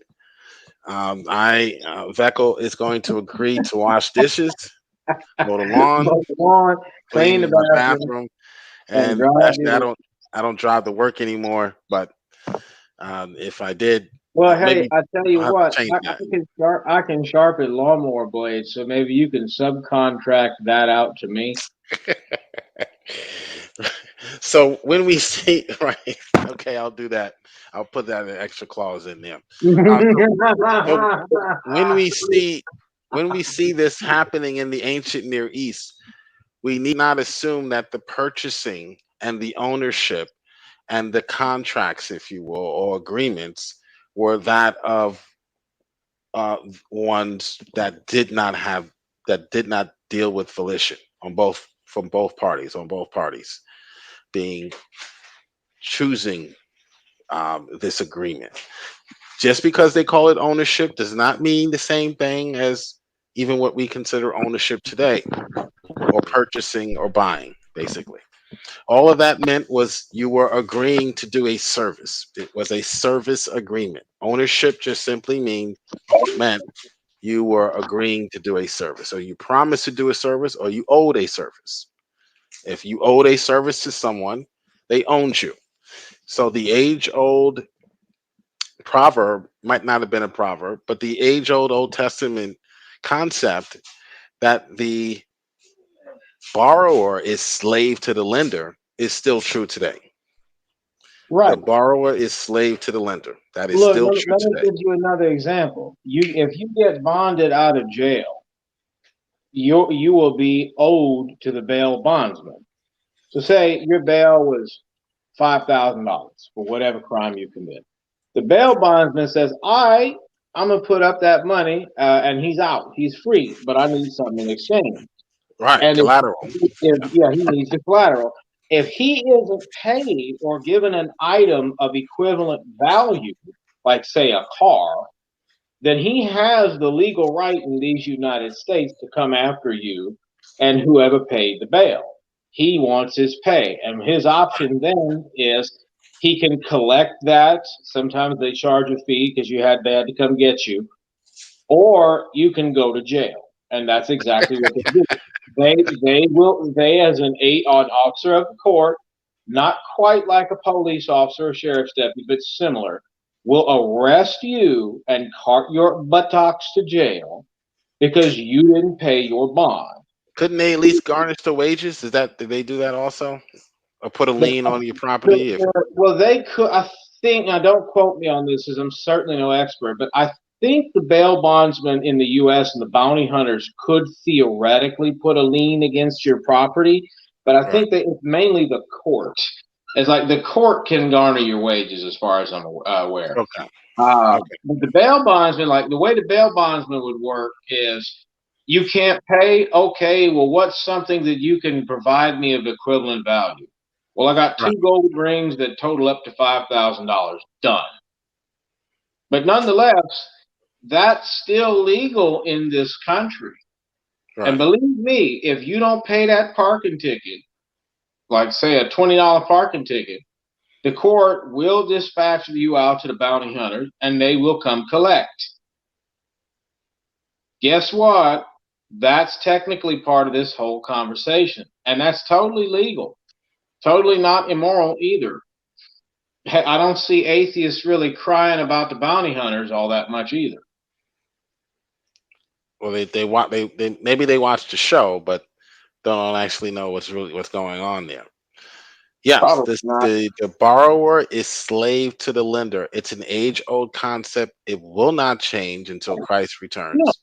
Look, dude, I'm gonna put it to you in another way. If you don't pay Google for your Google One or Google Drive subscription for your YouTube Premium service, you broke a contract because you agreed to make your payments on time, right? Well, you didn't make your payment. So what's the Google Corporation? Well, the Google Corporation could take you to court and make you pay it. Guess what will happen? You are now going to be a slave to Google because you didn't pay up. Right. Same principle. Exactly. Yeah. And you may be working for McDonald's for $13 an hour, but you're really working until you pay that debt off. You're really working for Citibank or whoever you owe the money to, all right, until the debt is paid in full. Well, and even with the disability system, I mean, it screws you up. But with the disability system and disability pay, if you work and the Social Security Administration determines you've made too much, they will garnish that out of your wages. I mean, it screws disabled people over all the time that are stuck in the system. But that's why so many disabled people that are on partial disability have problems finding work. It's not that they don't want to work. It's that we're stuck with the dadgum agency and their goofy algorithm. So, should wives get contracts with their husbands? Wives, Christian husbands and wives already have a contract, Ephesians 4, 5, and 6. Right. By the way, that get out was originally the way. And when M. Scotty was asking that account, do you affirm the Trinity, it wouldn't answer, but it was happy to tell me about my supposedly coarse language. Who Get Out? So funny. I don't know who Get Out is. Well, they were calling themselves originally The Way, and now it's Get Out. Oh, they used to be The Way, now it's Get Out. I mean, again, if people are going to say slavery is immoral, then I would love for you to go sue Amazon and see how that goes for you. What do you mean? Well, yeah, go break Amazon's terms of service with your Amazon Prime account. Go do something stupid or something like that, or let people make purchases when they're unauthorized to do it, whatever. Go try to sue them, and guess what? You'll find out the same principle applies. Slavery is put it this way. Slavery, whether you love it or hate it, will be here until the Lord Jesus returns. It may not be any more physical slavery to a master on a plantation in this nation, but you are enslaved every time you sign an end user agreement. When you created your Google account, guess what? You signed a contract. You agreed to abide by the terms of that contract. Guess what that makes you if you disobey bad enough? Well, if you do like certain people that like to call people pedophiles and whatnot, Google will probably kick you off the service, and you could have charges brought up against you because you've broken the law. Same thing. If you find that immoral, then please be consistent, become a nihilist, and become a nihilist and just promote anarchy. There you go. You basically would have to live on an island in order to judge everyone else. You'd have to live on an island by yourself. Yeah, go make you several $1 million on the crypto market or whatever, and go buy your own private island, so you don't have to deal with nobody. And when you do, just ensure you buy it out in international waters, and then buy the waters around it. You can do whatever you want then. Right. Okay. So I'm going to end the stream here. Thanks for joining me. I'll see you next time. Smokey probably should be live. Within about an hour, he says, we'll be reviewing the 3rd chapter of the Westminster Confession of Faith. So I'll be there with old Smokey, and we will be talking about the fact that Calvinists are not fatalists, but C.J. Cox and crew, and Jamie for that matter, are. Okay, looking forward to it. And I will be live, by the way. I'm going to probably split the difference between 7:30 to 8 Central PM tomorrow, talking about irresistible grace. Becca is definitely interested. Jill, you're interested. I'm going to see if I can't get the Black Doctor and Jason Burns.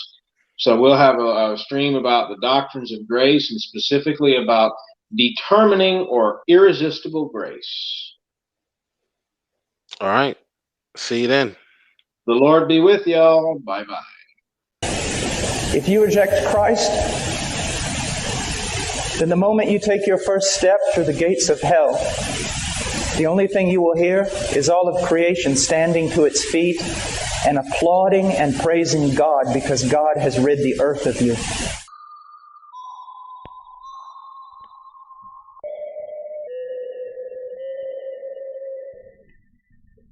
I take full responsibility for my going to hell.